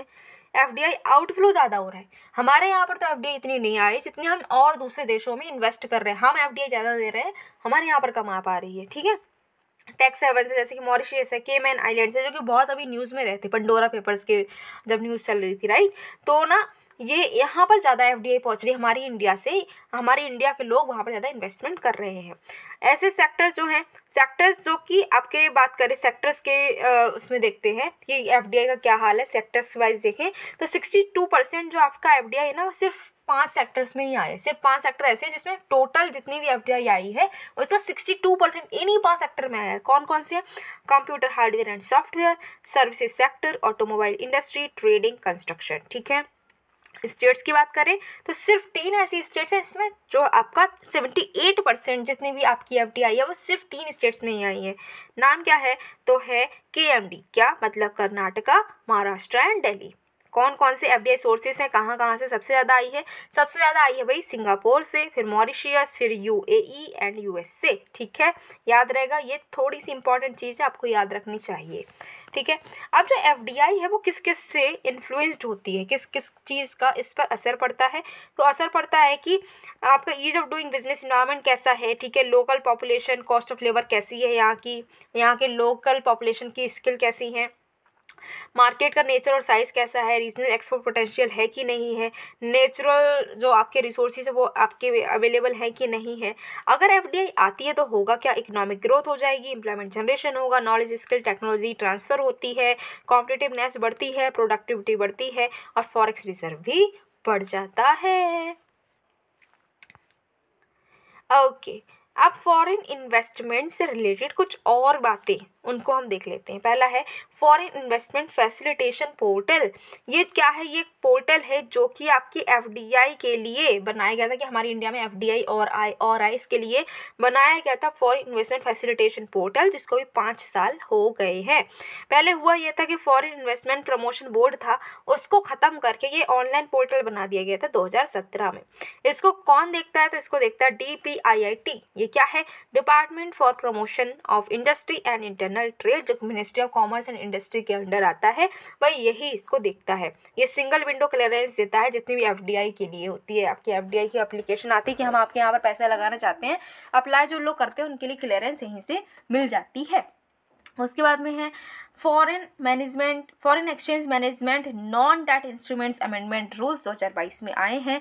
ये जो नए रूल्स हैं, इन्होंने क्या कहा कि फॉरेन इन्वेस्टमेंट जो कि LIC में 20% तक इन्वेस्टमेंट अलाउ करती है, या फिर ऐसी अदर जो कॉरपोरेट बॉडी हैं इसमें 20% तक का फॉरेन इन्वेस्टमेंट अलाउ किया गया है। पहले क्या था? पहले पब्लिक सेक्टर बैंक्स में 20% जो है वो गवर्नमेंट अप्रूवल लेना पड़ता था। 20% तक आप पैसा लगा तो सकते थे, लेकिन सरकार से अप्रूवल लेने के बाद में हमने 2 आपके रूट देखे थे, कौन कौन से थे? Automatic and government. तो अभी जो गवर्नमेंट रूट था ना, उसको हमने ऑटोमेटिक कर दिया है। समझ में आया? हाँ जी। फेमा को तो समझ में आया ही, आपको पता ही, आपको ऑलरेडी हमने बताया था कि फेमा क्या है। फाइनेंस मिनिस्ट्री के अंडर ये लाया गया था 1999 में, पहले फेरा था। ठीक है, और ये याद रखना है कि पूरी की पूरी इंडिया पर लागू होता है। कोई भी कंट्री, कोई भी आपकी स्टेट जो है, कोई भी यूटी है, वो छूटी नहीं है, सब जगह ये लगता है। उसके बाद में है आपका यूंगटेड। ये क्या है? United Nations conference on trade and development. ये न्यूज़ में क्यों है? क्योंकि अभी क्या हुआ है, वर्ल्ड इन्वेस्टमेंट रिपोर्ट जो है ये किसने रिलीज़ की है? यूंगटेड ने ही रिलीज़ की है। इसने बताया कि पहले इंडिया की पोजीशन थी 7, किसके टर्म्स में? एफडीआई रिसिपिएंट्स के टर्म्स में। यहाँ पर जो है जंप हो गई है इनकी पोजीशन 1। ठीक है, 1 पोजीशन हो गई एफडीआई के टर्म्स में। ठीक है, कि एफडीआई कितनी मिलती है, तो इसके टर्म्स में अगर हम बात करते हैं 1 पोजीशन जंप हो गई है। मतलब क्या है? अब समझो ये क्या है? हमारी पोजीशन जो है 1 नहीं हुई है, यहाँ पर बोला गया है कि हम 1 पोजीशन और इम्प्रूव हुए हैं, अब हमारी पोजीशन 7th हो गई है। ठीक है, ये कहा गया है। समझ में आया? पोजीशन 1 नहीं है, क्लियर कर लो। पोजीशन तो हमारी 7 है, लेकिन पहले जो हमारी पोजीशन थी उससे 1% एक रैंक इम्प्रूव करके हम 7 पर आ चुके हैं। जो टॉप एफडीआई रिसिपिएंट्स 2021 में रहे उनकी बात चल रही, तो हम 7th नंबर पर हैं। टॉप पर कौन है? तो USA टॉप पर है एफडीआई रिसिपिएंट्स के उसमें, एफडीआई रिसिपिएंट्स की लिस्ट में। टॉप नंबर पे आपका USA रहता है, फिर चाइना, हांगकांग है, और हम 7th नंबर पर हैं। इतना आपको याद रखना है। ठीक है, समझ में आया? हाँ जी आया। यूंगटेड की बात कर रहे थे, यूंगटेड का हेडक्वार्टर जनेवा में है। ये परमानेंट इंटरगवर्नमेंटल बॉडी है जो कि UN जनरल असेंबली ने 1964 में इस्टेब्लिश किया था इसको। ठीक है, इसमें 195 मेंबर स्टेट्स या फिर कंट्रीज कह सकते हो, और ये UN सस्टेनेबल डेवलपमेंट ग्रुप का भी एक पार्ट है। भाई कौन कौन सी रिपोर्ट से रिलीज करता है, ये बहुत इंपॉर्टेंट है, जान लो। Trade and development report, digital economy report, technology and innovation report, ये सब यूंगटेड के द्वारा ही रिलीज की जाती हैं। साथ ही साथ में ट्रेड एंड डेवलपमेंट रिपोर्ट जो है ये एनुअली रिलीज होती है, आपको याद रखना है। अब जो नेक्स्ट हमारा टॉपिक है that is Indian rupee depreciation. भाई इंडियन रुपी डेप्रिसिएशन हो गया है, ये न्यूज़ में क्यों है ये देखते हैं।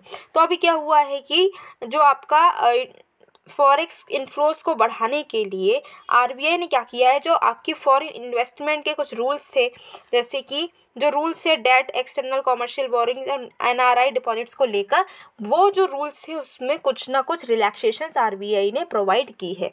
क्या हुआ है कि अभी हमारे जो इंडियन रुपी है ना उसमें डेप्रिसिएशन देखने को मिल रहा था। ठीक है, फॉरेक्स जो है इतना आ नहीं पा रहा था, फॉरेन एक्सचेंज जो है उसको बढ़ाने के लिए, और हमारा जो डेप्रिसिएशन है इसको थोड़ा कम करने के लिए क्या किया है, RBI ने कुछ इन्वेस्टमेंट, जो फॉरेन इन्वेस्टमेंट के रूल्स थे किसको लेकर, डेट, एक्सटर्नल कॉमर्शियल बोरिंग्स और NRI डिपॉजिट्स को लेकर, उसमें कुछ रिलैक्सेशन दी है, इसीलिए ये आ गया टॉपिक न्यूज़ में। ठीक है, एक्सचेंज रेट होता क्या है भाई, इसको पहले समझते हैं, और इसके क्या क्या फैक्टर्स हैं जो इन्फ्लुएंस करते हैं। तो सबसे पहले एक्सचेंज रेट क्या है, प्राइस है एक करेंसी का दूसरी करेंसी के टर्म में। जैसे हम देखते हैं, मान लो सपोज करो 1 रुपी है, ठीक है, इसका अगर हम US डॉलर के टर्म में बात करें तो 1 रुपी मतलब 1 रुपी जो है, यहाँ पर उल्टा लेते हैं, 1 डॉलर है, एक क्या है, एक आपका डॉलर है। ठीक है। ये सपोज करो कि 70 रुपये के बराबर है, मतलब क्या कि $1 की वैल्यू कितनी हो गई, 70 रुपये के बराबर हो गई। तो इसको हम बोलते हैं एक्सचेंज रेट, ठीक है। इसको क्या बोलते हैं, एक्सचेंज रेट। मतलब क्या कि अगर आपको क्या करना है, आपके पास में $1 है ना, और आपको इसको चेंज करना है रुपये में, तो आपको कितने मिल जाएंगे, 70 रुपये मिल जाएंगे $1 के बदले। तो यही होता है एक्सचेंज रेट, मतलब कि एक करेंसी का वैल्यू दूसरी करेंसी के टर्म में, ठीक है। समझ में आया, समझ में आ गया। ये फिक्स्ड भी हो सकता है और फ्लोटिंग भी। फिक्स्ड मतलब क्या, किसी कंट्री ने कह दिया कि भाई इतने आप डॉलर लेकर आओ तो हम इतने रुपए वापस करेंगे आपको, तो उसने खुद फिक्स कर दिया। फ्लोटिंग में क्या है कि जितनी डिमांड होती है, जितनी सप्लाई होती है, उस हिसाब से ये जो है फिक्स्ड रहता है, ठीक है, ये फिक्स करा जाता है। अब जो फ्लोटिंग एक्सचेंज रेट है, ये डिटरमाइन होता है कि कितनी आपकी बहुत सारे फैक्टर्स हैं, और डिमांड है, सप्लाई है, इन सब से जो है ये इन्फ्लुएंस्ड होता है। कौन कौन से फैक्टर्स हैं जो कि आपके फॉरेन एक्सचेंज जो है, फॉरेन एक्सचेंज मार्केट में आपका फॉरेन एक्सचेंज रेट को डिटरमाइन करते हैं। तो इसमें रेट ऑफ इंटरेस्ट कितना है, महंगाई कितनी है, पॉलिटिकल स्टेबिलिटी है कि नहीं है कंट्री में, गवर्नमेंट का कितना डेट है, उस सरकार के पास में कितना उसके ऊपर कर्जा है, ठीक है, एक्सपोर्ट इम्पोर्ट कितना हो रहा है, स्पेकुलेशन कितनी क्या चल रही है, लोग कितना स्पेकुलेट कर रहे हैं कि अब ये जो मनी है इसकी वैल्यू बढ़ेगी घटेगी, इकोनॉमिक आउटलुक क्या है, स्पेशल कुछ कंडीशंस, इन सब को ध्यान में रखते हुए क्या होता है कि फॉरेन एक्सचेंज रेट जो है फ्लोटिंग वाला, ये आपका फ्लेक्सिबल एक्सचेंज रेट फिक्स होता है, ठीक है।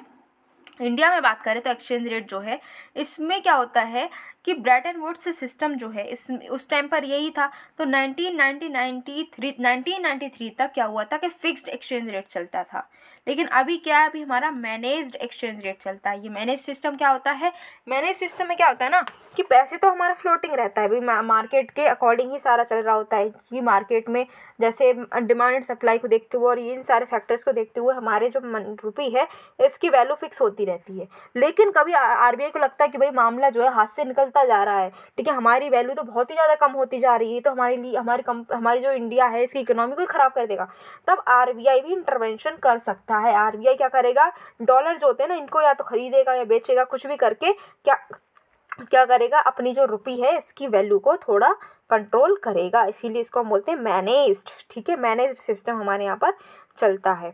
अब जो है इंडिया की रुपये जो है इसमें डेप्रिसिएशन हो रहा है, हम देख रहे हैं कि हमारी वैल्यू कम होती जा रही है। तो भाई क्या रीजंस हैं, हमारी वैल्यू कम क्यों होती जा रही है, भाई एकदम से क्या हो गया, तो देखते हैं रीजंस क्या क्या हैं। सबसे पहली बात, क्रूड ऑयल के प्राइस बढ़ते जा रहे हैं, महंगाई बढ़ती जा रही है, ग्लोबल मॉनेटरी पॉलिसी हम टाइटनिंग हो रही है। जैसे हम जो देखते हैं यूएस जो है वहाँ पर क्या हो गया, महंगाई बढ़ गई तो उन्होंने क्या किया, मॉनेटरी पॉलिसी को टाइट कर दिया है, ठीक है। सस्टेन्ड कैपिटल आउटफ्लोज हो रहे हैं। अब हमारे क्या हो रहा है कि जो एफपीआई हमारी इंडिया में आ रहा था वो वापस जा रहा है, क्योंकि हमारी इंडिया में महंगाई बहुत बढ़ गई है इसलिए, ठीक है, और बहुत सारे फैक्टर्स भी हैं। फिर है महंगाई बढ़ गई है, करंट अकाउंट डेफिसिट हो गया है, तो अभी इकोनॉमिक थोड़ी सिचुएशन ऐसी हो गई कि अभी इसकी वजह से हमारा जो रुपये डेप्रिसिएशन होने लगा है। अब चलो हो भी रहा है तो इसका इम्पैक्ट क्या होगा ये भी देखो। अब जो करंट अकाउंट डेफिसिट जो है ये वाइड हो रहा है, और बीओपी जो है वहाँ पर भी बहुत गलत असर पड़ रहा है, ठीक है। ये जो इम्पैक्ट है बीओपी पर भी पड़ रहा है जो कि अनफेवरेबल है, ठीक है। उसके बाद में है कि इंपोर्ट बिल हमारा बढ़ता जा रहा है, हमें ज़्यादा से ज़्यादा पैसा पे करना पड़ रहा है, महंगाई बढ़ती जा रही है, इंपोर्ट कवर हमारा कम होता जा रहा है, और फॉरेन इन्वेस्टमेंट भी कम आ रहे हैं क्योंकि इंडियन रुपये डेप्रिशिएट हो गया है, जो कि बिल्कुल भी अच्छी बात नहीं है। अब देखते हैं next topic, that is India's forex dynamics. India's forex dynamics की अगर हम बात करें तो भाई ये क्या है और न्यूज़ में क्यों आ गया, ये तो बताओ मैम, क्यों न्यूज़ में है। तो सुनो क्या न्यूज़ में है, देखो न्यूज़ में भाई ये इसलिए है क्योंकि आपकी जो इंडिया की फॉरेन एक्सचेंज रिजर्व है ना ये कम हो गए हैं। अभी तक हम पढ़ते जा रहे थे कि ये बढ़ रहे हैं, लेकिन अभी आपको न्यूज़ देखने को मिल रही है कि इंडिया के फॉरेन एक्सचेंज रिजर्व कम हो गए हैं। जो 2 साल में अभी जो टाइम चल रहा है, 2 साल तक जितना हमारा रिजर्व था उसमें सबसे कम अभी ही हुए हैं, ठीक है। अभी इंपोर्ट कवरेज जो 8-9 महीने का ही रह गया है, पहले जो है 1 साल का था।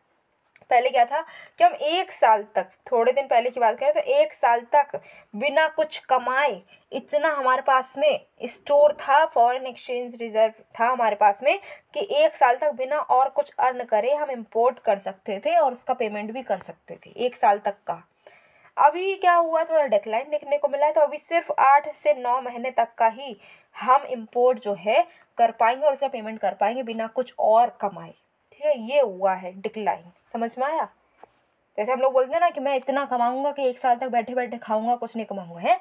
तो ऐसे ही ये समझ लो कि इतना हमारी इंडिया ने कमा लिया था फॉरेन एक्सचेंज के टर्म्स में कि 1 साल तक वो बैठे बैठे हमारी इंडिया सारे इम्पोर्ट का पैसा जो है वो चुका सकती थी, बैठे बैठे खा सकती थी। लेकिन अभी क्या हुआ, 8-9 महीने तक का ही ये पहुँच गया है। ठीक है, अब ये फॉरेन एक्सचेंज रिजर्व होता क्या है। फॉरेन एक्सचेंज रिजर्व की अगर हम बात करें, फॉरेन एक्सचेंज रिजर्व क्या होता है, तो इसको हम फॉरेक्स भी बोलते हैं। ठीक है, इसमें क्या है कि हमारे सेंट्रल बैंक जो है फॉरेन करेंसीज को और एसेट्स को रिजर्व के तौर पर स्टोर करके रखती है। ठीक है, अब इसमें सबसे ज़्यादा डोमिनेट क्या करता है, सबसे ज़्यादा क्या वो स्टोर करती है, तो इसमें रखती है वो फॉरेन करेंसी एसेट्स को। ठीक है, उसमें उसके साथ साथ और भी चीज़ें रखती है। ये चीज़ आपको याद रखनी है, इसमें क्वेश्चन बन चुका है कि आपके जो फॉरेन एक्सचेंज रिजर्व्स है इसमें क्या क्या होता है। तो पहली बात तो फॉरेन करेंसी होती है, साथ ही साथ में बॉन्ड्स होते हैं, ट्रेजरी बिल्स हो सकते हैं, गोल्ड रिजर्व्स हो सकते हैं, स्पेशल ड्रॉइंग राइट्स हो सकते हैं जो कि IMF के हैं। ठीक है, अच्छा, फॉरेन करेंसी जो जो स्टोर की जाती हैं, तो US के dollar, euro, British pound, Japanese yen and Chinese yuan, ये जो है स्टोर करके रखे जाते हैं। सेंट्रल बैंक जो है हमारी इंडिया की वो RBI ये है, तो RBI ही इसको मैनेज करती है। कौन सा एक्ट इसको पावर देता है, तो reserve bank of India 1934 as well as foreign exchange management act 1999। ये दोनों एक्ट बोलते हैं कि RBI तुम एक काम करो, तुम फॉरेन एक्सचेंज रिजर्व को अपने पास में रखो, अपने कंट्रोल में। तो ये पावर किसको दी गई है, RBI को दी गई है। अच्छा, अभी ये जो स्लाइड है इसके बाद में जो दूसरी स्लाइड आएगी तब आपको क्या करना है, आपको बिना चीटिंग करे ये बताना है कि जो फॉरेन एक्सचेंज है, फॉरेक्स है, इसमें क्या क्या इंक्लूड होता है। तुरंत कमेंट बॉक्स में आपको बताना है। ओके, ये आपका टास्क है। अच्छा जी, ये क्या है, तो ये फॉरेन एक्सचेंज रिजर्व का एक आपको इन्फोग्राफिक दे रखा है। इसमें बताया गया फॉरेन करेंसी एसेट कितनी है, 88.7%। सबसे ज़्यादा हमारी जो फॉरेक्स है उसका पार्ट क्या है, फॉरेन करेंसी है। उसके बाद में अगर हम बात करते हैं तो गोल्ड रिजर्व है 7%, फिर है स्पेशल ड्रॉइंग राइट्स जो है 3.3%। उसके बाद में है आपका रिजर्व पोजीशन IMF पर 1%। ठीक है, आपको याद रखना है। अभी जो फॉरेन एक्सचेंज रिजर्व्स हैं, हम क्यों इतना इकट्ठा कर रहे हैं, इतना हम बार बार देख रहे हैं कि बढ़ गया कि कम हो गया, ग्राफ बना रहे हैं, क्यों भाई, क्यों इतनी मेहनत करी जा रहे हैं, क्या नीड है इसकी। तो नीड तो है, इसीलिए तो हम कर रहे हैं, बिना ज़रूरत के तो कुछ करते ही नहीं, बैठते आराम से। तो नीड ये है कि एक्सचेंज रेट और मॉनेटरी पॉलिसीज जो हैं इसमें कॉन्फिडेंस लाने के लिए, इसमें सपोर्ट लाने के लिए हम क्या कर रहे हैं, इसको मेंटेन करते हैं। अगर एक्सटर्नल मार्केट रिस्क हो जाती है तो उसमें भी हम क्या करें, एक्सटर्नल ऑब्लिगेशंस को मीट कर सकें। भाई अगर मान लो कोई महंगाई हो गई तो हम मीट कर सकें, भाई कोई चीज़ खरीद सके। अब एकदम से क्या हो गया, अभी क्रूड ऑयल बहुत महंगा हो गया, अब सपोज करो हमारे पास में इतने डॉलर होते ही नहीं तो हम कैसे लेते, हमारे पास इतनी फॉरेक्स होता ही नहीं तो हम उस क्रूड ऑयल को ले ही नहीं पाते, इकोनॉमी बर्बाद हो जाती है ना। फिर गवर्नमेंट को क्या करे कि फॉरेन एक्सचेंज नीड जो उसकी चाहिए, एक्सटर्नल डेट ऑब्लिगेशन जो आपकी हमारी सरकार के है उसको हम मीट कर सके, इसके लिए फॉरेक्स की ज़रूरत होती है। डोमेस्टिक फाइनेंशियल सिस्टम जो है उसमें अगर कोई भी शॉक हो जाता है, कोई डिजास्टर हो जाता है, कोई नेशनल डिजास्टर इमरजेंसी आ जाती है तो उसमें भी हम खड़े रह सकें। ठीक है, थक ना जाए, उसमें कहीं हम लड़खड़ा ना जाए, हमारी इकोनॉमी कहीं वीक ना रह जाए, इसके लिए ज़रूरी है फॉरेक्स होना चाहिए हमारे पास में, और है भी। ठीक है, उसके बाद में अब जो फॉरेन एक्सचेंज रिजर्व जो है हमने देखा डिक्लाइन हो रहा है 1 साल से, अब 8-9 महीने तक का ही हम उसमें जो आपका इम्पोर्ट है कवर रह गया है। तो क्यों हुआ है, तो ये हुआ इसलिए है कि फॉरेन करेंसी एसेट जो सबसे बड़ा हमारा पार्ट है फॉरेक्स का, उसमें डिक्लाइन जो है वो देखने को मिला है। जैसे कि डॉलर की अगर हम बात करते हैं तो डॉलर जो है पहले आपका ज़्यादा था, अब कम हो गया है। आपको ये जितने पॉइंट्स से इतने याद करने की जरूरत नहीं है, अभी प्रीलिम्स में ये लिख कर नहीं आएगा कि आप बताओ कितने जो डॉलर पहले कितनी % थी अब कितनी हो गई, नहीं। ठीक है, लेकिन आपको याद ये रखना है डॉलर सबसे ज़्यादा हमारे पास में स्टोर्ड है। लेकिन अभी क्या हुआ, डॉलर जो है स्टोर्ड तो सबसे ज़्यादा है, रेशियो के टर्म्स में बात करें, लेकिन अभी उनकी क्वांटिटी थोड़ी कम होती जा रही है। तो फॉरेन करेंसी एसेट्स कम हुए, उसके कम हुए तो फॉरेन एक्सचेंज भी कम हुआ। ठीक है, उसके बाद में है जो आपका रुपी है ना, उसकी हमने देखा था कि रुपी का क्या हो रहा है, उस रुपये में डेप्रिसिएशन हो रहा है। फिर हमने देखा था कि आरबीआई क्या करती है, इसमें अपना इंटरवेंशन करती है। तो अगर रुपये हमारा सस्ता हो रहा है तो हम क्या करेंगे, डॉलर महंगा हो रहा है तो हम क्या करेंगे, डॉलर को बेच आएंगे जाकर। डॉलर को बेच देंगे तो क्या होगा, डॉलर ज़्यादा हो जाएगा, उसकी डिमांड जितनी है उतनी सप्लाई भी हो जाएगी, तो डॉलर सस्ता हो जाएगा। तो ये हमारे पास में डॉलर था, वो हमें बेचना पड़ेगा ना जाकर मार्केट में, इंटरनेशनल मार्केट में। तो डॉलर हमारे से तो कम होगा भाई, कम होगा तो क्या होगा, फॉरेक्स कम होगा, ये भी रहा रीज़न। फिर हाई कैपिटल आउटफ्लोज हो रहे हैं इंडिया से, सेफ हेवन से हमने देखा था कि हमारे यहाँ से एफडीआई ज़्यादा जा रही है, ठीक है, मॉरिशस वगैरह में। फिर वीक ग्लोबल आउटलुक है, क्योंकि हमारे जो पॉलिटिकल रीजन्स ऐसे हो गए कि हमारे लोग जो हैं वो हमारे यहाँ पर एफडीआई करना नहीं चाह रहे हैं अभी। और न्यूज़ क्या है, न्यूज़ की और बात करें तो वर्ल्ड गोल्ड काउंसिल है, उसने कुछ बताया। क्या बताया, उसने कहा कि जो सेंट्रल बैंक है पूरी ग्लोब में वो अभी गोल्ड बाइंग स्प्री में चल रही हैं, ठीक है। थर्ड क्वार्टर में सबसे ज़्यादा गोल्ड वो खरीदने की कोशिश में है। आरबीआई की बात करें तो आरबीआई ने सबसे ज़्यादा लार्जेस्ट थर्ड बायर है, ठीक है। थर्ड क्वार्टर जो 2022 का था उसमें हमारे आरबीआई ने सबसे ज़्यादा गोल्ड खरीदा है, तीसरे नंबर पे रहा है गोल्ड खरीदने के मामले में। क्यों है, क्योंकि अभी क्या हुआ, इकोनॉमिक अनसर्टेनिटी रही है, बहुत महंगाई बढ़ रही है, तो लोग कह रहे हैं कि भैया पैसा स्टोर करने की जगह सोना ले लो, सोना महंगा होगा तो हम बेच देंगे तो हमारी थोड़ी उससे इनकम होगी, पैसे से तो कोई इनकम होनी नहीं है, ठीक है। और जो आपका गोल्ड इंपोर्ट ज़्यादा होता है तो इसकी वजह से करंट अकाउंट डेफिसिट भी बढ़ता है, आपको याद रखना है। अब देखते हैं अपना next topic, that is global institutions. भाई ग्लोबल इंस्टीट्यूशंस में से भी क्वेश्चन आता ही आता है, आईएमएफ है, वर्ल्ड बैंक है, आपका डब्ल्यूटीओ है, ऐसे कुछ आपके ऐसे ऑर्गेनाइजेशंस हैं जिनमें से क्वेश्चन बनता ही बनता है। तो क्वेश्चन बनता है तो हम छोड़ेंगे क्यों, हम पढ़ के जाएंगे ना, चलो पढ़ लेते हैं। सबसे पहला अपना जो ऑर्गेनाइजेशन है वो है आईएमएफ। तो आईएमएफ क्या है, चलो न्यूज़ में क्यों है, इसलिए न्यूज़ में है क्योंकि अभी जो हमारे फाइनेंस मिनिस्टर हैं, ठीक है, उन्होंने क्या किया, international monetary and financial committee जो है उसको एड्रेस करते हुए इन्होंने बताया कि जो आईएमएफ है उसको हायर रिसोर्सेज के लिए कमिट करना चाहिए। जो लो इनकम है वहाँ पर हायर रिसोर्सेज लाने की ज़रूरत है, आईएमएफ को कोशिश करनी चाहिए। ये तो कह दिया, ये तो न्यूज़ है, लेकिन ये इतनी इंपॉर्टेंट तो नहीं है क्योंकि ये नहीं आने वाली प्रीलिम्स में। लेकिन आएगा क्या, आएगा आपका आईएमएफ से रिलेटेड क्वेश्चन। तो देखते हैं भैया आखिरी आईएमएफ क्या है। आईएमएफ जो है ना, ब्रेटन वुड्स कॉन्फ्रेंस हुई थी तभी ये बना था, 1944 में ये कॉन्फ्रेंस हुई थी तभी ये बना था। और कंट्रीज जो उन्होंने ये ज्वाइन किया था वो एलिजिबल हो गई थी कि अगर वो आईएमएफ को ज्वाइन करेंगी तो वर्ल्ड बैंक को भी ज्वाइन कर लेंगी। हेडक्वार्टर बात करें तो वाशिंगटन डीसी में है, ठीक है। इंटरनेशनल मॉनेटरी कॉर्पोरेशन करना चाहता है, ट्रेड और इकोनॉमिक ग्रोथ को बढ़ाना चाहता है, ऐसी पॉलिसीज जो कि आपकी प्रॉस्पेरिटी को कम कर सकती हैं, उसको हार्म पहुंचा सकती हैं, उसको डिस्करेज करना चाहता है।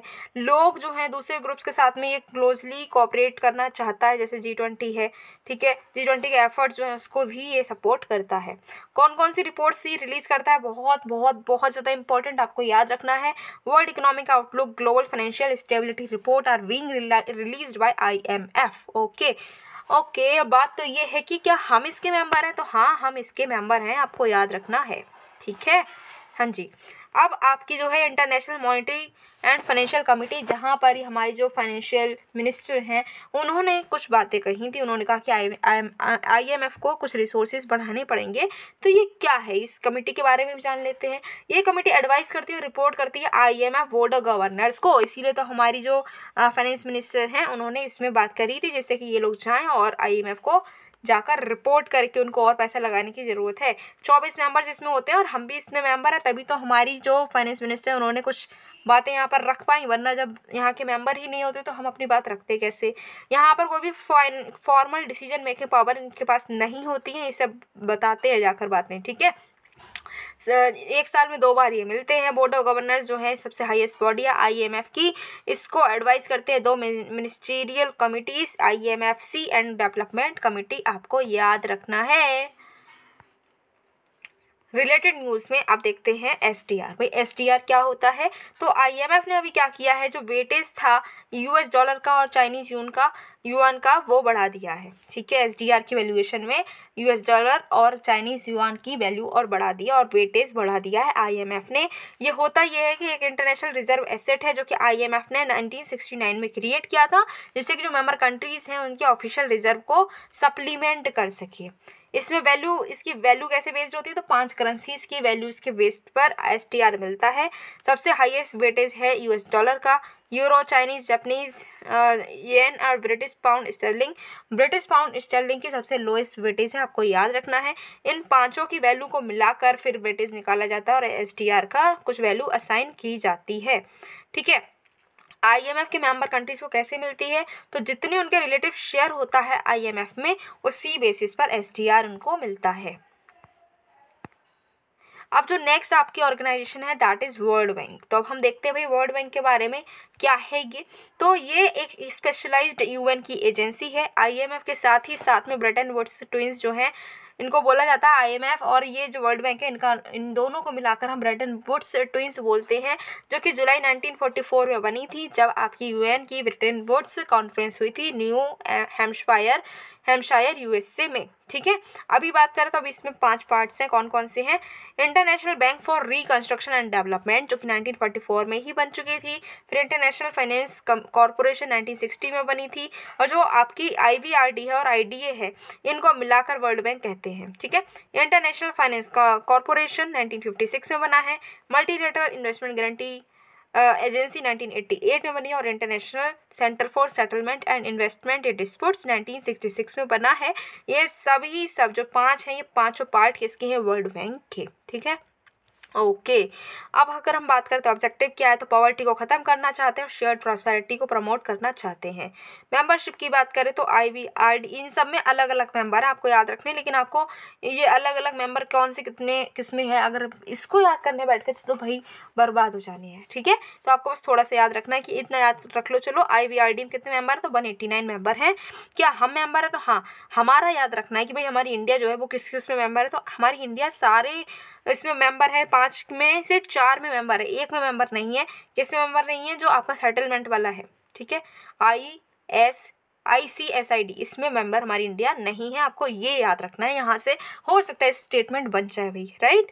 अच्छा जी, इसके अलावा आपको ये भी याद रखना है कि जो वर्ल्ड बैंक है ये कौन कौन सी रिपोर्ट्स जो है वो रिलीज़ करती है। तो हमारी world bank global financial development report, world development report and global economic prospects को रिलीज करती है।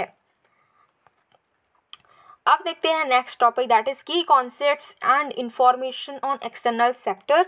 कौन कौन सी इंफॉर्मेशन, कौन कौन से कंसेप्ट हैं एक्सटर्नल सेक्टर पर, उनको भी देखते हैं।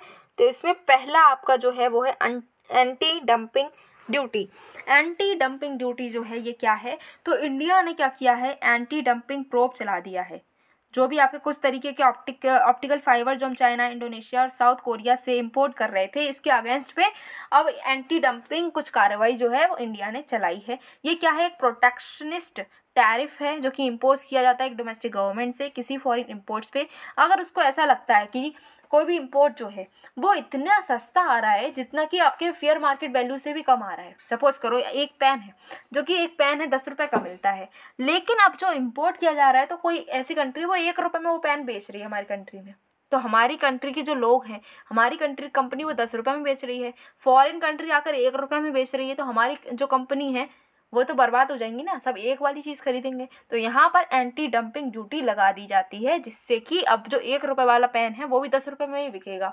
तो हमारे यहाँ पर जो हमारी कंपनी का पेन है वो भी 10 का मिलेगा, जो फॉरेन कंपनी का पेन है वो भी 10 का ही मिलेगा। तो इससे क्या होगा, हमारी कंपनी जो है वो बच जाएंगी, उनको बचाने के लिए किया जाता है। ठीक है, समझ में आया?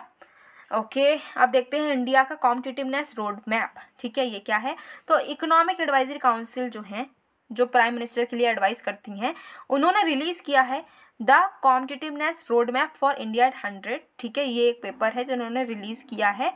इसको साथ में इन्होंने कोलैब किया है इंस्टीट्यूट फॉर कॉम्पिटिटिवनेस। इन दोनों ने मिलकर, जो आपकी EACPM है और साथ में जो कॉम्पिटिटिवनेस इंस्टीट्यूट फॉर कॉम्पिटिटिवनेस है, इन दोनों ने मिलकर the competitiveness road map for India 100 release किया है। कॉम्पिटिटिवनेस की अगर हम बात करें, मैक्रो वेरिएबल है, ठीक है, जो कि आपका रिप्रेजेंट करती है कि ऐसी एबिलिटी कि आप ग्लोबली कम्पीट कर सकते हैं। ठीक है, ग्लोबली जो है आप कम्पीट कर पा रहे हैं, ऐसे कोई एबिलिटी को शो करती है कॉम्पिटिटिवनेस। इसमें देखा जाता है ओवरऑल प्रोडक्टिविटी कैसी है, मतलब कंट्री के एसेट्स को आप किस तरीके से मोबिलाइज कर रहे हैं, आपकी जो फोर्स है, लेबर फोर्स किस तरीके से वैल्यू क्रिएशन में हेल्प कर रही है, ये होता है आपका कॉम्पिटिटिवनेस। ठीक है, हाँ जी, बिल्कुल ठीक है। अच्छा जी, नेक्स्ट है world competitiveness index 2022। World competitiveness index 2022 release हो गया है। ये रिलीज किया है IMD ने।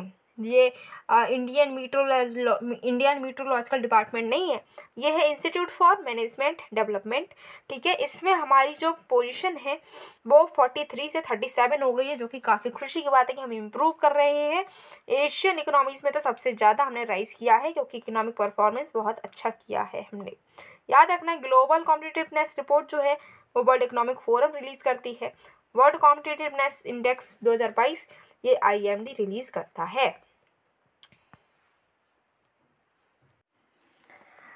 अब बात करते हैं वर्ल्ड इकोनॉमिक फोरम की। ठीक है, वर्ल्ड इकोनॉमिक फोरम का भी हमने देखा भी था कि ग्लोबल कॉम्पिटिटिवनेस इंडेक्स जो है वो रिलीज करता है। अभी हम देखते हैं क्या वर्ल्ड इकोनॉमिक फोरम के बारे में पढ़ते हैं।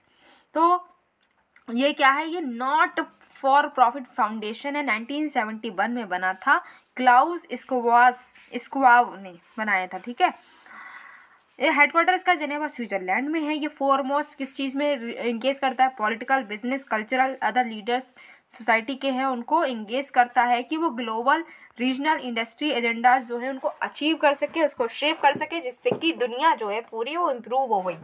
ठीक है, दुनिया के हालात जो है वो सुधरे।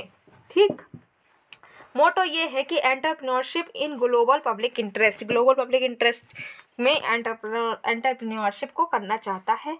इसकी पब्लिकेशंस क्या हैं, तो global competitiveness report, global gender gap report, global risk report, और अभी इसने रिलीज़ की है ग्लोबल साइबर सिक्योरिटी आउटलुक। तो ये सारी रिपोर्ट जो है ये आपकी वर्ल्ड इकोनॉमिक फोरम रिलीज़ करती हैं, आपको भाई याद रखना है। सवाल तो ये उठता है कि क्या हमारी इंडिया इसके मेंबर हैं? जी हाँ, हम इसके मेंबर हैं, आपको ये याद रखना है। ठीक है जी। Next is rules of origin. Rules of origin भाई क्या है, न्यूज़ में क्यों आ गए देखते हैं। तो अभी आपकी जो central board for indirect taxes and customs हैं, इन्होंने कहा कि जो अगर ऐसा केस हो जाता है कि जहाँ पर कन्फ्लिक्ट हो जाता है किसके बीच में, customs administration of rules of origin under trade agreement rules 2020, और साथ ही साथ में जो आपका ROO है जो FTA के अंडर है प्रोविजन, इन दोनों के अंडर अगर कोई भी कन्फ्लिक्ट होता है तो जो प्रोविजन है FTA के वो प्रिवेल होंगे। ठीक है, इन्होंने ये बोला है। FTA अलाउ करता है imports of most of the items, चाहे आपकी बिल्कुल भी कस्टम ड्यूटी ना लगे या फिर कंसेशनल कस्टम ड्यूटी लगेगी, ऐसा FTA अलाउ करता है ऐसे चीज़ों का इम्पोर्ट। ठीक है, अब वहीं पर करोटार की बात करें तो इसका एम है कि जो ड्यूटी इवेजन हो रहा है इंडिया में एक्सपोर्ट, इंडिया के एक्सपोर्ट्स के रूट के जरिए ड्यूटी इवेजन हो रहा है उसको रोक सके।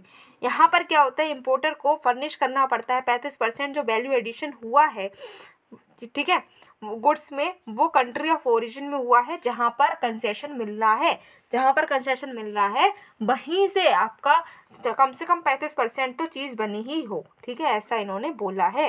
दो होता क्या है समझो, कोई कंट्री है, दो कंट्री है, ए है, रुक जाओ एक मिनट, ये लो, दो कंट्री है, एक है ए एक है बी। ठीक है, ये दोनों बहुत अच्छे फ्रेंड्स हैं, कंट्रीज़ क्या फ्रेंड नहीं होती, होती हैं। इन्होंने कहा है ऐसा करो, अगर ए है, ए सुनो, देखो अगर तुम्हारे यहाँ पर ना कोई चीज़ बनेगी तो मैं तुम्हारा फ्रेंड हूँ, तो ऐसा होगा कि तुम्हारे यहाँ पर कोई चीज़ बनी हुई मेरे यहाँ पर बिकने आएगी तो मैं उस पर कोई भी ड्यूटी नहीं लूँगा। ठीक है, ए ने कहा बहुत अच्छी बात है। लेकिन अब यहाँ पर एक सी बैठी है, ये कंट्री बहुत चालाक है, इसने क्या कहा, इसने कहा कि अच्छा मुझे कोई कंसेशन नहीं मिल रहा है, कोई दिक्कत नहीं है, मैं अपने यहाँ पर बना लूँगा और इस पर लिख दूंगा कि ये ए में बनी है और यहाँ पर बेच दूंगा, तो यहाँ पर मुझे भी ड्यूटी नहीं देनी पड़ेगी। ठीक है, ऐसा हो रहा था।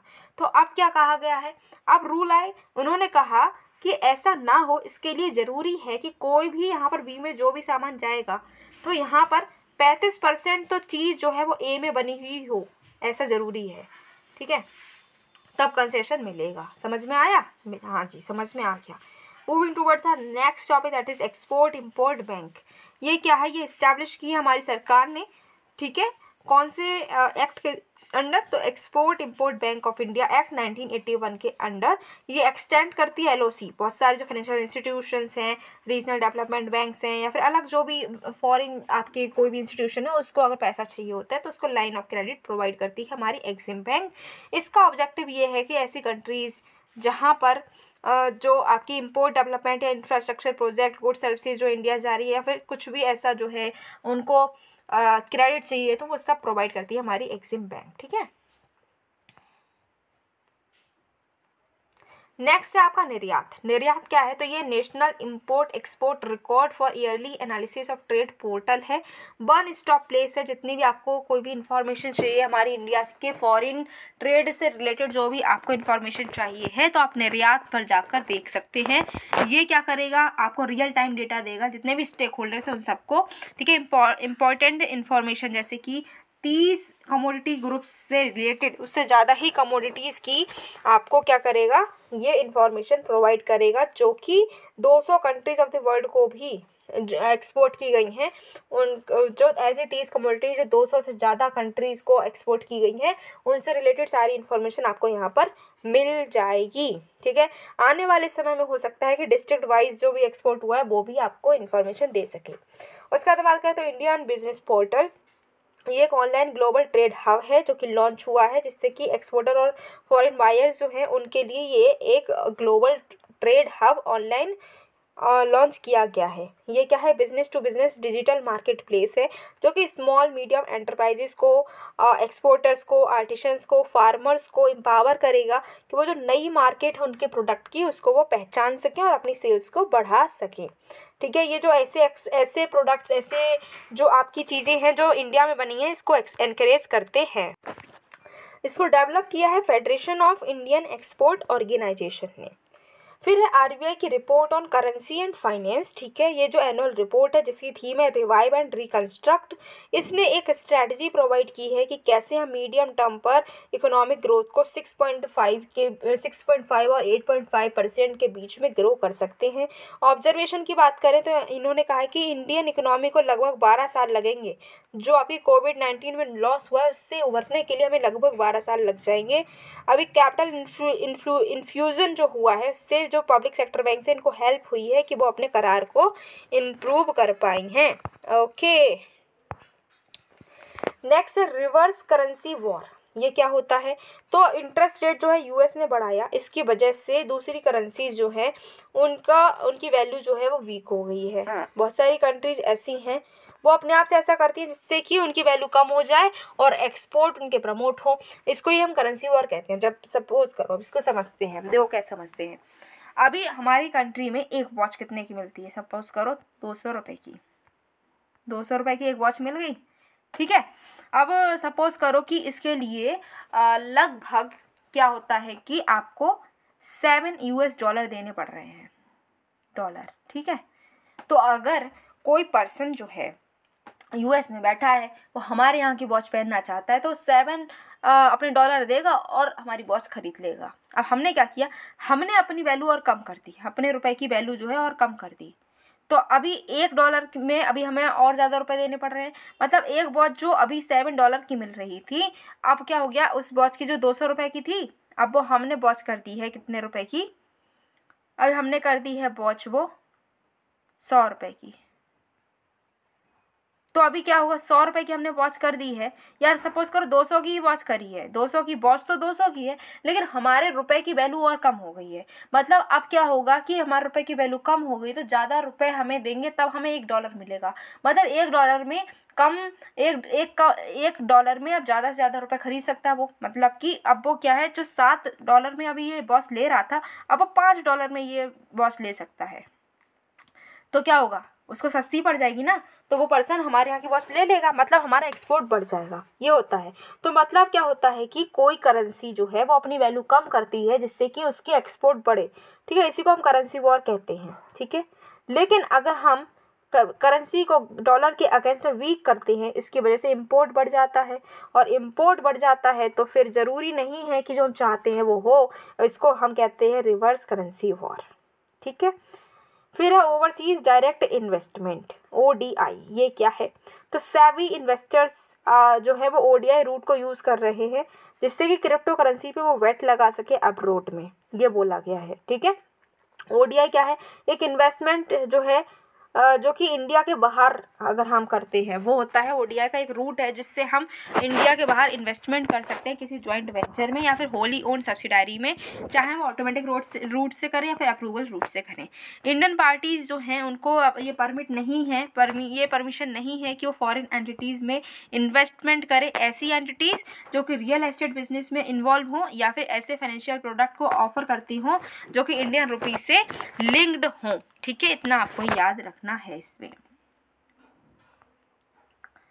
नेक्स्ट है इंटरनेशनल फाइनेंस कॉरपोरेशन, जिसको हम IFC बोल रहे हैं। इसने एक $6 बिलियन का ग्लोबल फूड सिक्योरिटी प्लेटफॉर्म को लॉन्च किया जिससे कि प्राइवेट सेक्टर एबिलिटी उनकी स्ट्रेंथन हो कि वो क्राइसिस से रिस्पॉन्ड करें और फूड प्रोडक्शन को सपोर्ट कर सकें।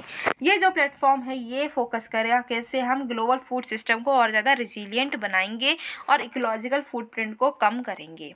ये जो आपकी इंटरनेशनल फाइनेंस कॉरपोरेशन है इसका हेडक्वार्टर वाशिंगटन DC में है, 1956 में बना है, वर्ल्ड बैंक ग्रुप का ही एक मेंबर है। लार्जेस्ट ग्लोबल डेवलपमेंट इंस्टीट्यूशन है जो कि आपकी पॉवर्टी को कम करना चाहता है, ख़त्म ही करना चाहता है और शेयर्ड प्रॉस्पेरिटी को बढ़ाना चाहता है। वर्ल्ड बैंक के बारे में अभी हमने और पढ़ लिया तो यहाँ पर पढ़ने की ज़रूरत नहीं है। नेक्स्ट है आपका नेक्स्ट टॉपिक जो है, नेक्स्ट कैटेगरी अभी हमने पढ़ी थी, किसके बारे में पढ़ा था हमने? एक्सपोर्ट्स के बारे में, एक्सटर्नल ट्रेड के बारे में जो कैटेगरी थी वो हमने कंप्लीट की है। नेक्स्ट कैटेगरी हमारी है innovation, skill development and entrepreneurship. ठीक है, इस कैटेगरी के अंदर सबसे पहले हम पढ़ने जा रहे हैं इनोवेशन। देखते हैं भाई इनोवेशन से रिलेटेड क्या क्या हुआ है हमारी कंट्री में। तो सबसे पहला आया है जो news, that is global innovation index. क्या है, क्यों न्यूज़ में है, सब कुछ देखेंगे। न्यूज़ में तो ये इसलिए है क्योंकि आपकी इंडिया जो है, हमारी इंडिया, हम सबकी प्यारी इंडिया, ये क्या हुआ है, हमारी इंडिया जो है 40th मोस्ट इनोवेटिव कंट्री बन चुकी है। पिछले साल हम 46 नंबर पे थे, इस बार हम 40 नंबर पर हैं, जो कि काफ़ी अच्छी बात है, हम इम्प्रूव कर रहे हैं। ग्लोबल इनोवेशन इंडेक्स की अगर हम बात करें तो इसमें क्या क्या देखते हैं तो ये देखते हैं कि आपका इनपुट क्या क्या है इनोवेशन में, इंस्टीट्यूशन को देखते हैं, ठीक है, human capital, infrastructure, market sophistication, business sophistication, क्या क्या आउटपुट जा रहा है, नॉलेज एंड टेक्नोलॉजी, ठीक है, क्रिएटिव आउटपुट क्या क्या जा रहा है। इन सारी चीज़ों को देखने के बाद में ग्लोबल इनोवेशन इंडेक्स को प्रिपेयर किया जाता है और हम इसमें इम्प्रूव कर रहे हैं। चलो अच्छा, इसके बारे में थोड़ा पढ़ भी ले रहे हैं। तो 2007 में ये लॉन्च हुआ है। ये ट्रैक करता है कि ग्लोबल स्टेट ऑफ इनोवेशन कैसी जा रही है भाई, और जो इनोवेशन के टर्म्स में कंट्रीज़ को ये रैंक भी करता है। इसको पब्लिश वीपो करता है, पार्टनरशिप है इसकी पोर्टुलेंस इंस्टीट्यूट के साथ है, बहुत सारे कॉर्पोरेट पार्टनर्स के साथ में। ठीक है, जो वीपो है इसने ज्वाइन किया था इसको 2011 में। इस बार की थीम थी what is the future of innovation drive and growth. ठीक है, रिजल्ट आया है 132 कंट्रीज़ में इन्होंने देखा, जिसमें हमारी 40th रैंक है, काफ़ी अच्छी बात है। टॉप 5 कंट्री कौन सी हैं? Switzerland, USA, Sweden, UK, Netherlands. ठीक है, इंडिया का हमने देख ही लिया है, आगे बढ़ते हैं। अगर हम बात करें इंडिया से तो बेंगलुरु, दिल्ली, मुंबई, चेन्नई जो हैं वो वर्ल्ड की largest top 100 science and technology clusters में भी शामिल हो गई हैं। अभी हमने देखा कि इसको रिलीज़ करता है वीपो। तो वीपो क्या है इसको भी देख लेते हैं भाई। इतनी मेहनत करने के बाद में ये लोग एक इंडेक्स बनाते हैं, ऐसे थोड़ा ना आज मन हुआ तो इंडेक्स बना दिया, नहीं भैया ऐसा नहीं करते हैं। पूरी सालों साल इनको लगते हैं, अलग अलग कंट्री से डेटा लेकर आते हैं, उसको एनालाइज करते हैं, तब जाकर ये कोई इंडेक्स बनाते हैं। तो इनको इतनी इज्जत तो देनी चाहिए कि भाई इनके बारे में पढ़ लिया जाए, है ना। चलो पढ़ लेते हैं। तो ये क्या है, एक स्पेशलाइज्ड एजेंसी है UN की, 1967 में बनाई गई है। क्यों बनाई गई है कि जो आपकी इंटेलेक्चुअल प्रॉपर्टी है इसको एनकरेज करना है, क्रिएटिव एक्टिविटी को बढ़ाना है, और IPR जो है इसको आपको प्रोटेक्शन देनी है। हेडक्वार्टर इसका जिनेवा स्विट्जरलैंड में है। अभी इसमें 193 मेंबर्स हैं और हम भी मेंबर हैं, काफ़ी अच्छी बात है। रोल है कि मल्टीपल इंटरनेशनल ट्रीटीज़ जो है उसको एडमिनिस्टर इनको करना है। वीपो एडमिनिस्टर ट्रीटीज़ कौन कौन सी हैं? तो एग्रीमेंट है नाइस एग्रीमेंट। ठीक है, ये क्या है, ये देखता है कि ट्रेड मार्क्स और सर्विसेज मार्क्स हैं, इसके रजिस्ट्रेशन को देखता है नाइस एग्रीमेंट। फिर लोकार्नो एग्रीमेंट, ये देखता है इंडस्ट्रियल डिज़ाइंस को। स्ट्रेसबर्ग एग्रीमेंट ये देखता है पेटेंट्स और यूटिलिटी मॉडल्स को। वियना एग्रीमेंट है वो क्या देखता है, वियना एग्रीमेंट देखता है कि किस तरीके से फिगरेटिव एलिमेंट्स को उसके इसमें मार्क करा जाता है। ठीक है, रिलेटेड न्यूज़ की भी बात कर लेते हैं। तो अभी हमने बात की थी ग्लोबल इनोवेशन इंडेक्स की। अब हम क्यों पीछे रहे, हमने अपना खुद का भी एक इंडेक्स बनाया है, that is India innovation index, और इसको प्रिपेयर करता है NITI Aayog with the help of institute for competitiveness. ये कॉम्प्रिहेंसिव टूल है जो कि इंडिया की जो भी स्टेट्स हैं उसको इनोवेशन के टर्म्स में स्टेट्स और यूटीज़ को रैंक करता है। थर्ड एडिशन हुआ। थर्ड एडिशन में बताया गया है कि 7 पिलर हैं जिसके देखते हुए हम क्या करते हैं, रैंक करते हैं। क्या क्या 7 पिलर्स हैं? Human capital, investment, knowledge workers, business environment, safety and legal environment, knowledge output, knowledge diffusion. ठीक है, कर्नाटका जो है और मणिपुर नॉर्थ ईस्टर्न स्टेट है और चंडीगढ़ यूटी है, ये तीनों विनर रहे हैं यहाँ पर। उसके बाद में नेक्स्ट टॉपिक है आईपीआर रिजीम। ठीक है, आईपीआर रिजीम क्यों है न्यूज़ में, देखते हैं। तो अभी क्या हुआ है कि जो आपकी इकोनॉमिक एडवाइजरी काउंसिल है पीएम के लिए, उन्होंने एक रिपोर्ट रिलीज़ की है इंडिया की आईपीआर रिजीम में। तो आईपीआर क्या है इसको समझना ज़रूरी हो जाता है। आईपीआर एक्सक्लूसिव राइट्स है जो कि किसी पर्सन को दिए जाते हैं अगर उसने क्या किया है, अपना इंटेलेक्चुअल प्रॉपर्टी का वो कुछ टाइम के लिए, वो पर्सन जिसने अपना दिमाग लगाकर, अपने क्रिएटिव माइंड लगाकर कुछ डिज़ाइन किया है, कुछ प्रोडक्ट बनाया है, तो उस प्रोडक्ट का यूज़ करने के लिए उसको कुछ टाइम तक उसका क्या किया जाता है, उसको कुछ एक्सक्लूसिव राइट्स दिए जाते हैं, उसको हम आईपीआर बोलते हैं। ये प्रोटेक्शन किस किस फॉर्म में दे सकते हैं, तो हम कॉपीराइट दे सकते हैं, जियोलॉजिकल इंडिकेशन जैसे जीआई टैग्स बोलते हैं वो दे सकते हैं, पेटेंट्स दे सकते हैं, या फिर रजिस्टर्ड डिज़ाइन ट्रेडमार्क्स दे सकते हैं। जो आपके ट्रिप्स है, ट्रिप्स को हम बोल सकते हैं trade related aspects of intellectual property rights. ये सबसे ज़्यादा कॉम्प्रिहेंसिव मल्टीलेटरल एग्रीमेंट है आईपीआर में, जो कि सिंक करता है पेरिस कन्वेंशन और बर्न कन्वेंशन से। तो आपको याद रखना है कि पेरिस कन्वेंशन और बर्न कन्वेंशन जो है, दोनों ही ये कन्वेंशन किसके साथ में रिलेटेड है, ये रिलेटेड है आईपीआर से। ठीक है, अब बात करते हैं कि इंडिया का आईपीआर गवर्नेंस फ्रेमवर्क क्या है। तो इंडिया जो है 55 कंट्रीज़ में से अगर हम देखें तो 43 हमारी रैंक आई है इंटरनेशनल आईपी इंडेक्स 2022 में, जो काफ़ी अच्छी बात है। ठीक है, ट्रिप्स की बात कर लेते हैं। तो 1986 से 94 तक जो है आपका यूरुग्वे राउंड चला था, उसमें ट्रिप्स की बात की गई थी। इसने आईपी रूल्स को इंट्रोड्यूस किया था। ठीक है, पहली बार मिनिमम स्टैंडर्ड्स ये प्रोवाइड करता है, मिनिमम स्टैंडर्ड्स, जिससे कि जो आपके WTO मेंबर्स हैं इसको कुछ प्रोटेक्शन मिल सके। कंपलसरी लाइसेंसेस भी ये अलाउ करता है। ठीक है, WTO दोहा डिक्लेरेशन के अंडर। फिर 164 मेंबर जो हैं WTO के, उन्होंने इसको एग्री किया है। किसको एग्री किया है? ट्रिप्स को एग्री किया है। अब ये जो फ्रेमवर्क है कि हम आईपीआर रिजीम को इंडिया में कैसे लाएंगे, इसके लिए कुछ फ्रेमवर्क बनाया गया है जिसके बारे में बात करते हैं। आईपीआर की बात करते हैं तो पेटेंट सबसे पहले है पेटेंट। ठीक है, पेटेंट कौन से एक्ट के अंडर कवर होता है? पेटेंट कवर होता है इंडियन पेटेंट्स एक्ट 1970 के अंडर। डिज़ाइंस की बात करें तो डिज़ाइन एक्ट 2000 के अंडर इसको कवर करते हैं। ट्रेडमार्क्स की बात करें तो ट्रेडमार्क्स एक्ट 1999 के अंडर ये कवर होता है। ये तीनों ही हैं जिसको एडमिनिस्टर कौन करता है? तो आपके controller general of patents, designs and trademarks जो हैं ये इन तीनों चीज़ों को एडमिनिस्टर करते हैं। उसके बाद में अगर हम बात करते हैं किसकी? कॉपीराइट्स की। तो कॉपीराइट्स कवर होता है अंडर कॉपीराइट एक्ट 1957, जिसको एडमिनिस्टर करते हैं registrar of copyright. Biodiversity cover होता है बायोडाइवर्सिटी एक्ट 2002 के अंडर, जिसको कवर करते हैं national biodiversity authority. GI tags जो है वो आपके GI of goods registration and protection act 1999 के अंडर कवर होते हैं, जिसको ज्योग्राफिकल इंडिकेशन रजिस्ट्री एडमिनिस्टर करता है। आपको ये याद रखना है, इसमें से एक क्वेश्चन बनने की उम्मीद है। नेक्स्ट टॉपिक है national intellectual property awareness mission, NIPAM हम जिसको बोलते हैं। आखिर ये क्या है, चलो देखते हैं। न्यूज़ में भाई क्यों है? न्यूज़ में इसलिए है क्योंकि ये एक फ्लैगशिप प्रोग्राम है ministry of commerce and industry का। आपको ये चीज़ याद रखनी है, जिससे कि आईपी अवेयरनेस ये क्रिएट कर सके, बेसिक ट्रेनिंग दे सके, जिससे कि लोगों के पास में आईपी अवेयरनेस हो। ठीक है, किसको ये ट्रेनिंग दी जाएगी? 1 मिलियन स्टूडेंट्स को, जो कि इंडिया में है। ठीक है, इसको इम्प्लीमेंट कर रहा है intellectual property office of controller general of patents, design and trademarks, ministry of commerce के अंडर ये काम करते हैं। ऑब्जेक्टिव है 1 मिलियन स्टूडेंट्स जो हैं उनको आईपी और आईपी के रिलेटेड उनके जो राइट्स हैं उसके लिए अवेयरनेस पहुंचानी है। ठीक है, जो आपके क्लास 8 से 12 तक के जो स्टूडेंट्स हैं उनको क्रिएटिविटी और इनोवेशन की स्पिरिट इनकलकेट करनी है उनके अंदर उनको इंस्पायर करना है। स्टूडेंट्स जो कॉलेज और यूनिवर्सिटीज़ के हैं कि वो कुछ इनोवेट करें, कुछ क्रिएशन जो बनाए उसको फिर प्रोटेक्ट भी करवाएं। ठीक है, ओके। नेक्स्ट टॉपिक है स्किल डेवलपमेंट। भाई स्किल डेवलपमेंट के बारे में देखते हैं।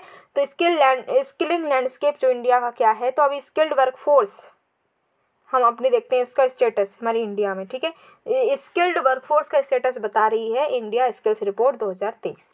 ठीक है, इसमें बताया कि इंडिया की एम्प्लॉयबल वर्कफोर्स जो है वो बड़ी है। ठीक है, 50.3% की अब हमारी एम्प्लॉयबल वर्कफोर्स है, जिसमें से 52.8% जो वीमेन वर्कफोर्स है वो एम्प्लॉयबल है, ये बताया गया है। 47.2% मैन एम्प्लॉयबल है और हमारे वीमेन 52.3% है। इंस्टीट्यूशंस की बात करें तो ministry of skill development and entrepreneurship, national skill development agency, national skill development corporation, sector skill council जो है इन सब ने मिलकर स्किल डेवलपमेंट के लिए बहुत सारे काम किए हैं। अगर एम्प्लॉयबिलिटी की बात करें तो सबसे ज़्यादा उत्तर प्रदेश में है, फिर महाराष्ट्र में, फिर दिल्ली में। इतना आपको याद रखना है। कौन कौन सी स्कीम्स और इनिशिएटिव्स जो है स्किल डेवलपमेंट के लिए लॉन्च किए गए हैं आपको याद रखनी है। इनके नाम थोड़े से: प्रधानमंत्री कौशल विकास योजना, प्रधानमंत्री युवा योजना, स्किल इंडिया इंटरनेशनल सेंटर। ठीक है, फिर फंडिंग की गई है रिस्किलिंग रिवॉल्यूशन इनिशिएटिव के लिए, digital skilling programme for skilling, reskilling, upskilling in emerging future and technologies, Bharat skills forum बनाया गया है, ग्लोबल स्किलिंग कोलैबोरेशन किया गया है। नेक्स्ट टॉपिक है national initiative for promotion of upskilling of निर्माण वर्कर्स, जिसको हमने निपुण बोला है। ये क्यों है न्यूज़ में, तो अभी ministry of housing and urban affairs ने लॉन्च किया है निपुण प्रोजेक्ट, जिससे कि 1 लाख कंस्ट्रक्शन वर्कर्स जो हैं उनको ट्रेन किया जाएगा। ये जो प्रोजेक्ट है ये एक इनिशिएटिव है आपकी जो ministry of housing and urban affair की फ्लैगशिप स्कीम है, दीनदयाल अंत्योदय योजना, नेशनल अर्बन लाइवलीहुड्स मिशन, इसके अंडर ये इनिशिएटिव लिया गया है। इसका इम्प्लीमेंटेशन जो है वो 3 पार्ट्स में होगा। पहला तो ऐसे लोग जिनको कुछ आता जाता पहले से ही है तो उनकी जो प्रायर लर्निंग है उसको रिकॉग्नाइज़ किया जाएगा। ऐसे लोग जो अभी नया नया कुछ सीख रहे हैं तो उनकी फ्रेश स्किलिंग दी जाएगी, उनको ट्रेनिंग दी जाएगी, फिर उसको उन लोगों को इंटरनेशनल प्लेसमेंट्स भी दिलाई जाएगी। ये कोर्स है, इसको अलाइन किया गया है नेशनल स्किल्स क्वालिफिकेशन फ्रेमवर्क के साथ ही साथ में इसको अलाइन किया गया है। ये है क्या क्वालिफिकेशन जो फ्रेमवर्क है, ये nationally integrated education competency based framework है जो कि डिजायर्ड कॉम्पिटेंसी लेवल को अचीव करने में हेल्प करता है। नेशनल स्किल डेवलपमेंट कॉरपोरेशन इसको इम्प्लीमेंट करेगा। आपको इतना याद रखना है। ट्रेनिंग जो है उनको कौशल बीमा भी दिया जाएगा। ये 3 साल का एक्सीडेंटल इंश्योरेंस होगा जिसमें 2 लाख रुपए जो है वो कवरेज उसका मिलेगा। ये इंश्योरेंस जो है इसमें 2 लाख रुपए मिलेंगे एक्सीडेंटल इंसिडेंट अगर हो जाता है तो। ठीक है, फिर नेक्स्ट टॉपिक है एंटरप्रेन्योरशिप। अब एंटरप्रेन्योरशिप में देखते हैं क्या क्या पढ़ना है हमें। तो हमें पढ़ना है यूनिकॉर्न्स के बारे में। क्या ये यूनिकॉर्न्स वो जो आप इमेजिनरी एक क्रिएचर है यूनिकॉर्न, ये वो है, उसके बारे में पढ़ना है। लेकिन वो यूनिकॉर्न उस इमेजिनरी जो आपका क्रिएचर बहुत ही ब्यूटीफुल क्रिएचर है वो इकोनॉमिक्स में कहाँ से आ गया। भाई हम इकोनॉमी पढ़ रहे हैं, उसमें यूनिकॉर्न उसके बारे में थोड़ा पढ़ेंगे। तो भाई कौन सा यूनिकॉर्न है ये, चलो समझते हैं। तो यहाँ पर क्या है बात, यहाँ पर कहा गया है कि कंपनी एज यूनिकॉर्न जो है वो कैसे बनेगा। ठीक है, कोई भी यूनिकॉर्न कैसे हो सकता है। तो यहाँ पर है कंपनी एज कि मतलब जो आपका पीरियड है जब से वो एग्जिस्टेंस में आया है वो 10 साल से ज़्यादा ना हो। ठीक है, यूनिकॉर्न कब बन सकता है कि 10 साल पुरानी कोई कंपनी ना हो। ठीक है, वो प्राइवेट लिमिटेड कंपनी हो सकती है, पार्टनरशिप फर्म हो सकती है, या फिर लिमिटेड लायबिलिटी पार्टनरशिप हो सकती है, जिसका एनुअल टर्नओवर 100 करोड़ से ज़्यादा नहीं होना चाहिए जब से वो बनी है तब से अब तक। ठीक है, 100 करोड़ ज़्यादा नहीं होना चाहिए। ओरिजिनल एंटिटी जो है वो स्प्लिट ना हुई हो। ठीक है, किसी भी बिजनेस ऑलरेडी बिजनेस से स्प्लिट हुई हुई ना हो। और ये डेवलपमेंट इंप्रूवमेंट ऐसे प्रोडक्ट सर्विसेज की डेवलपमेंट की बात करती हो जो इनोवेशन को प्रमोट करता हो। ठीक है, तो ऐसी कोई भी आपका स्टार्टअप होगा उसको हम यूनिकॉर्न बोलेंगे। ठीक है, अब इसकी बात करें और पढ़ देते हैं इसके बारे में। तो ये क्या है, इसको डिस्क्राइब किया जा सकता है कि कोई भी प्राइवेटली हेल्ड कंपनी है जिसने $1 बिलियन से ज़्यादा की जिसकी वैल्यू हो गई हो तो उसको हम बोलते हैं यूनिकॉर्न। इंडिया की रैंक 3 है, सबसे ज़्यादा यूनिकॉर्न यूएस में है, फिर चाइना में, उसके बाद में इंडिया में है। ठीक है, स्टार्टअप्स ऐसी कंपनी या वेंचर्स होते हैं जो सिंगल प्रोडक्ट पर फोकस करते हैं, ठीक है, जो कि उनके फाउंडर्स जो हैं वो मार्केट में लाना चाहते हैं। ये company fully developed business model नहीं होती हैं, यहाँ पर एडिक्वेट कैपिटल भी नहीं होती है। इनकी फंडिंग सोर्सेज कैसे होते हैं? वेंचर कैपिटलिस्ट या फिर क्राउड फंडिंग या फिर लोन्स हो सकते हैं। यहाँ पर जो आपके स्टार्टअप को कैसे रिकॉग्नाइज किया जाता है उसको अभी हमने देख ही लिया है पीछे। ठीक है, यूनिकॉर्न्स के लिए नहीं था, वो स्टार्टअप्स के लिए था। और यूनिकॉर्न कब बन जाएंगे वो स्टार्टअप? जब उनकी $1 बिलियन की वैल्यू हो जाएगी। ठीक है, मेजर इनिशिएटिव्स जो स्टार्टअप्स के लिए लिए गए हैं, तो स्टार्टअप इंडिया इनिशिएटिव लिया गया है, स्टार्टअप एक्सीलरेटर्स ऑफ नीति for product innovation development and growth समृद्ध प्रोग्राम लाया गया है, फंड्स फॉर स्टार्टअप लेकर आए हैं स्टार्टअप इंडिया इनिशिएटिव के अंडर, जिसमें 10,000 करोड़ रुपए का टोटल कॉर्पस प्रोवाइड किया जाएगा, जिससे कि ये पैसा जो है वो स्टार्टअप्स में यूज़ हो सके।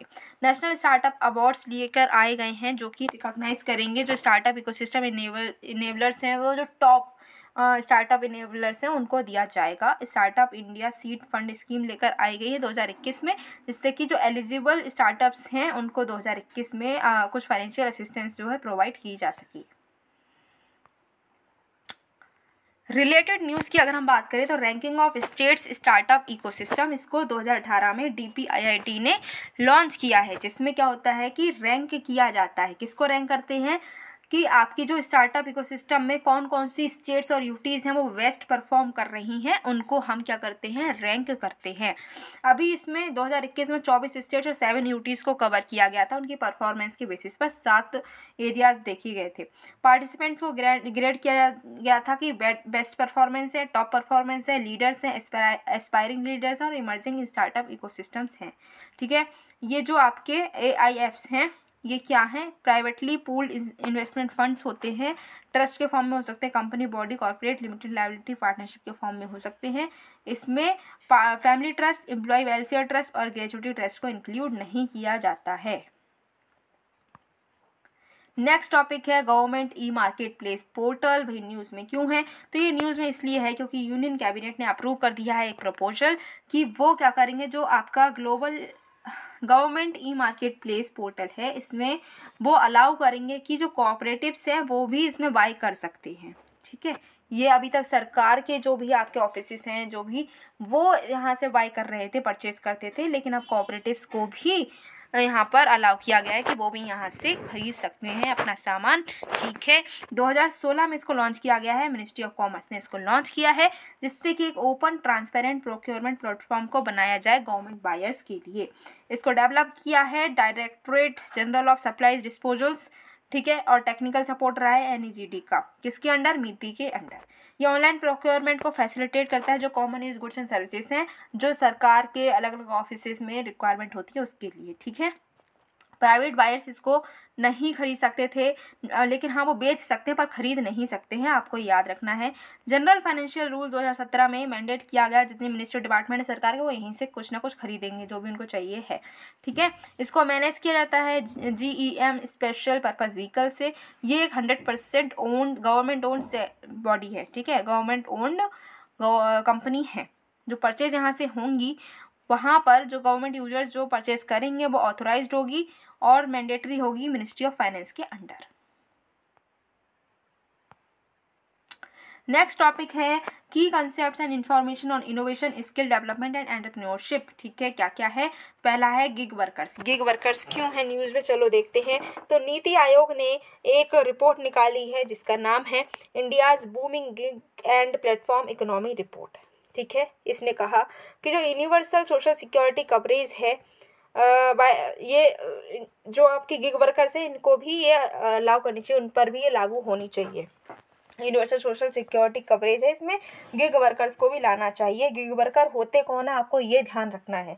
तो गिग वर्कर ऐसे पर्सन होते हैं जो कि किसी कॉन्ट्रैक्ट में काम नहीं कर रहे, कोई एम्प्लॉयमेंट कॉन्ट्रैक्ट में काम नहीं कर रहे होते हैं, ये एक प्रोजेक्ट बेसिस पे काम करते होते हैं। पहले एक एग्जांपल से समझो, जैसे आपके कुछ वेब डेवलपर्स होते हैं, वो क्या करते हैं, कोई वेबसाइट को डिज़ाइन करते हैं। तो एक कंपनी है, उसने कहा कि मेरी एक वेबसाइट को डिज़ाइन करो, उन्होंने डिज़ाइन कर दी वेबसाइट, उनको 2 लाख रुपए मिल गए, बस बात खत्म।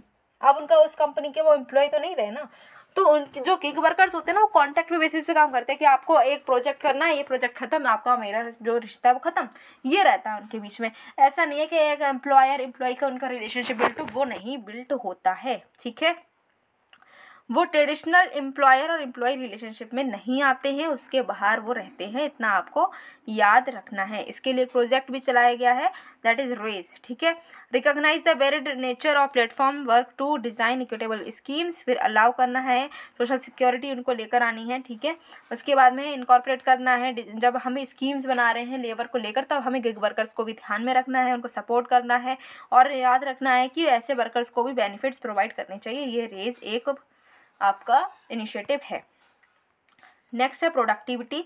तो RBI and centre for development economics जो है उन्होंने इंडियन प्रोडक्टिविटी रिपोर्ट को रिलीज़ किया है। ये रिपोर्ट बता रही है कि इंडिया में अभी भी प्रोडक्टिविटी काफ़ी लो है, ये हमारे लिए अच्छी बात नहीं है। भाई बात ये है कि प्रोडक्टिविटी होती क्या है, तो प्रोडक्टिविटी को हम डिफाइन कर सकते हैं कि ये रेशियो है output of goods and services to the input, कितनी हमने इनपुट डाली है उसमें से क्या हमें मिला है। भाई 100 रुपये हमने लगा दिए किसी प्रोडक्ट को बनाने में, तो क्या प्रोडक्ट हमें 100 रुपये तक का मिला, उससे ज़्यादा का मिला, या फिर ऐसा तो नहीं कि प्रोडक्ट हमें 50 रुपये का ही मिलकर बना हो, ऐसा नहीं होना चाहिए, ठीक है। ये है प्रोडक्टिविटी। इसको हम मेजर करते हैं लेबर प्रोडक्टिविटी या फिर टोटल फैक्टर कम्युनिटी के टर्म में।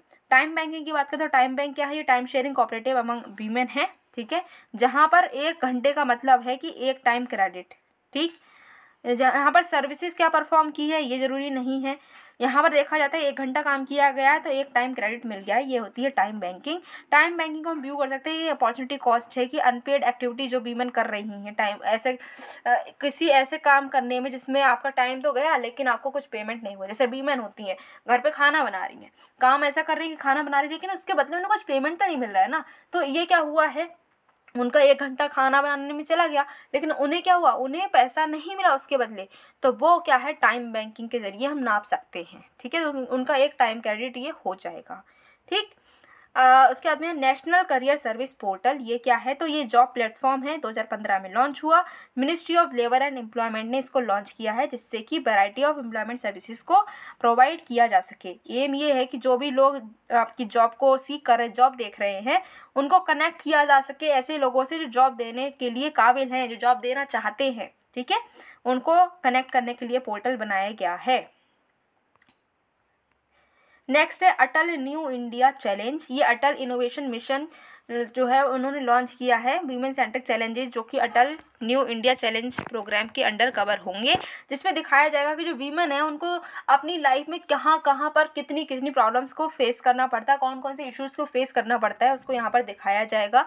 ये एक फ्लैगशिप प्रोग्राम है एम नीति आयोग का, ठीक है। ये एम करता है कि इसको देखना है, सिलेक्ट करना है, सपोर्ट करना है, नर्चर करना है ऐसी टेक्नोलॉजी बेस्ड इनोवेशन जो कि आपकी जो वीमेन है या फिर जो अलग सोसाइटी के अलग अलग सेक्टर्स हैं जो कि अलग अलग चैलेंजेस को फेस कर रहे हैं, उन चैलेंजेस को ख़त्म करना, उसको सपोर्ट करना, उसके लिए कुछ टेक्नोलॉजी बेस्ड इनोवेशन लेकर आना, ये इसका एम है, ठीक है।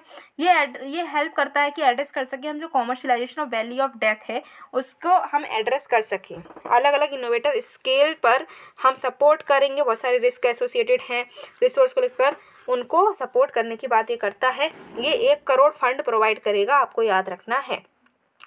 किसको, तो कोई भी कंपनी जो कंपनी एक्ट में लिस्टेड है या फिर कोई भी कंपनी जो कि स्टार्टअप के तरीके से बनी हुई है, DPIIT ने रिकॉग्नाइज कर दिया है। उसके बाद में नेक्स्ट जो टॉपिक है दैट इज सेतु। ये क्या है, supporting entrepreneurs in transformation and upskilling. तो अभी क्या हुआ है, कॉमर्स एंड इंडस्ट्री मिनिस्टर ने लॉन्च किया है सेतु, जिससे कि स्टार्टअप जो इंडिया में है उसको कनेक्ट किया जाएगा US बेस्ड इन्वेस्टर्स और स्टार्टअप इकोसिस्टम लीडर्स के साथ में, जिससे कि फंडिंग मिल सके हमारे स्टार्टअप्स को, क्योंकि हमें पता है कि स्टार्टअप्स जो है सबसे बड़ी प्रॉब्लम फेस करते हैं वो यही प्रॉब्लम है कि उनके पास में फंडिंग की कमी रहती है, ठीक है। तो ये डिज़ाइन किया गया है जिससे कि जोग्राफिकल बैरियर्स को ख़त्म किया जा सके। भाई US का कोई स्टार्टअप, इंडिया का कोई स्टार्टअप है, उसमें US का बंदा पैसा क्यों नहीं लगा सकता, भाई लगा सकता है, अगर उसके पास में पैसा है और उससे अच्छा लग रहा है कि हाँ ये स्टार्टअप जो है ये ग्रो कर जाएगा तो पैसा लगा सकता है। तो ये जो जोग्राफिकल बैरियर्स है इसको तोड़ने के लिए बनाया गया है। नेक्स्ट है मार्ग। मार्ग क्या है, mentorship advisory assistance and resilience growth portal है, ये फैसिलिटेट करता है, मेंटरशिप प्रोवाइड करता है स्टार्टअप्स को, जो अलग अलग सेक्टर्स में स्टार्टअप्स हैं उन सबको मेंटरशिप प्रोवाइड करता है। इसका ऑब्जेक्टिव है कि सेक्टर फोकस्ड गाइडेंस ये प्रोवाइड कर सके और इफेक्टिव मेंटरशिप प्रोवाइड करे, जिससे कि मेंटोर मेंटी एंगेजमेंट जो है वो अच्छा हो सके, और कस्टमाइजेबल मेंटोरशिप प्रोग्राम्स को भी ये लॉन्च करेगा। फिर है गोल प्रोग्राम, ये क्या है, तो मिनिस्ट्री ऑफ ट्राइबल्स जो है उन्होंने सेकेंड फेज जो है गोल प्रोग्राम का वो लॉन्च किया है। ये एक जॉइंट इनिशिएटिव है फेसबुक इंडिया का मिनिस्ट्री ऑफ ट्राइबल अफेयर्स के साथ में, जिससे कि ट्राइबल यूथ को डिजिटल मोड के जरिए मेंटोरशिप प्रोवाइड की जाएगी। इसका एम है कि डिजिटली अपस्किल करना है 10 लाख यूथ को जो कि ट्राइबल कम्युनिटी को बिलोंग करते हैं, और उनको डिजिटल टेक्नोलॉजी का यूज़ करने के लिए अपॉर्चुनिटीज़ प्रोवाइड करनी है। ये जो है एक ऐसा प्लेटफॉर्म बनाएगा जिसमें सेल्फ हेल्प ग्रुप्स जो हैं और फैमिली जो कि ट्राइफेड से एसोसिएटेड हैं वो अपने प्रोडक्ट्स को ग्लोबल मार्केट में शोकेस कर सकती हैं। फिर है नेक्स्ट आपका ग्रामीण उद्यमी प्रोजेक्ट। यहाँ पर 450 ट्राइबल स्टूडेंट जो मध्य प्रदेश और झारखंड के हैं उनको ट्रेन किया जाएगा, किसके अंडर, ग्रामीण उद्यमी प्रोजेक्ट के सेकेंड फेज में। ठीक है, ये इसको फंड किया जाता है नेशनल स्किल डेवलपमेंट कॉरपोरेशन से। एम इसका है कि स्किल ट्रेनिंग प्रोवाइड करनी है ट्राइबल कम्युनिटीज़ में।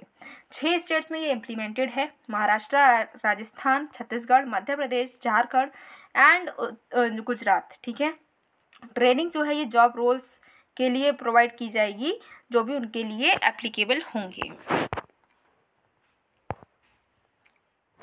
इसी के साथ में हमारा जो 5th टॉपिक था जिसमें हमने काफ़ी इम्पॉर्टेंट टॉपिक्स को कवर किया है, 5th पार्ट हमारा जो विज़न IAS इकोनॉमी की PT 365 का था वो हमने कवर किया है। आई होप आपको समझ में आया होगा। अगर आपको समझ में आया है तो आपको करना क्या है, आपको वीडियो को लाइक करना है, शेयर करना है, चैनल को कर लो सब्सक्राइब, जिससे कि जब नेक्स्ट पार्ट आए उसके लिए आपको वेट ना करना पड़े, तुरंत नोटिफिकेशन आप पाकर उसको देखकर खुद को और स्मार्ट बना सकें।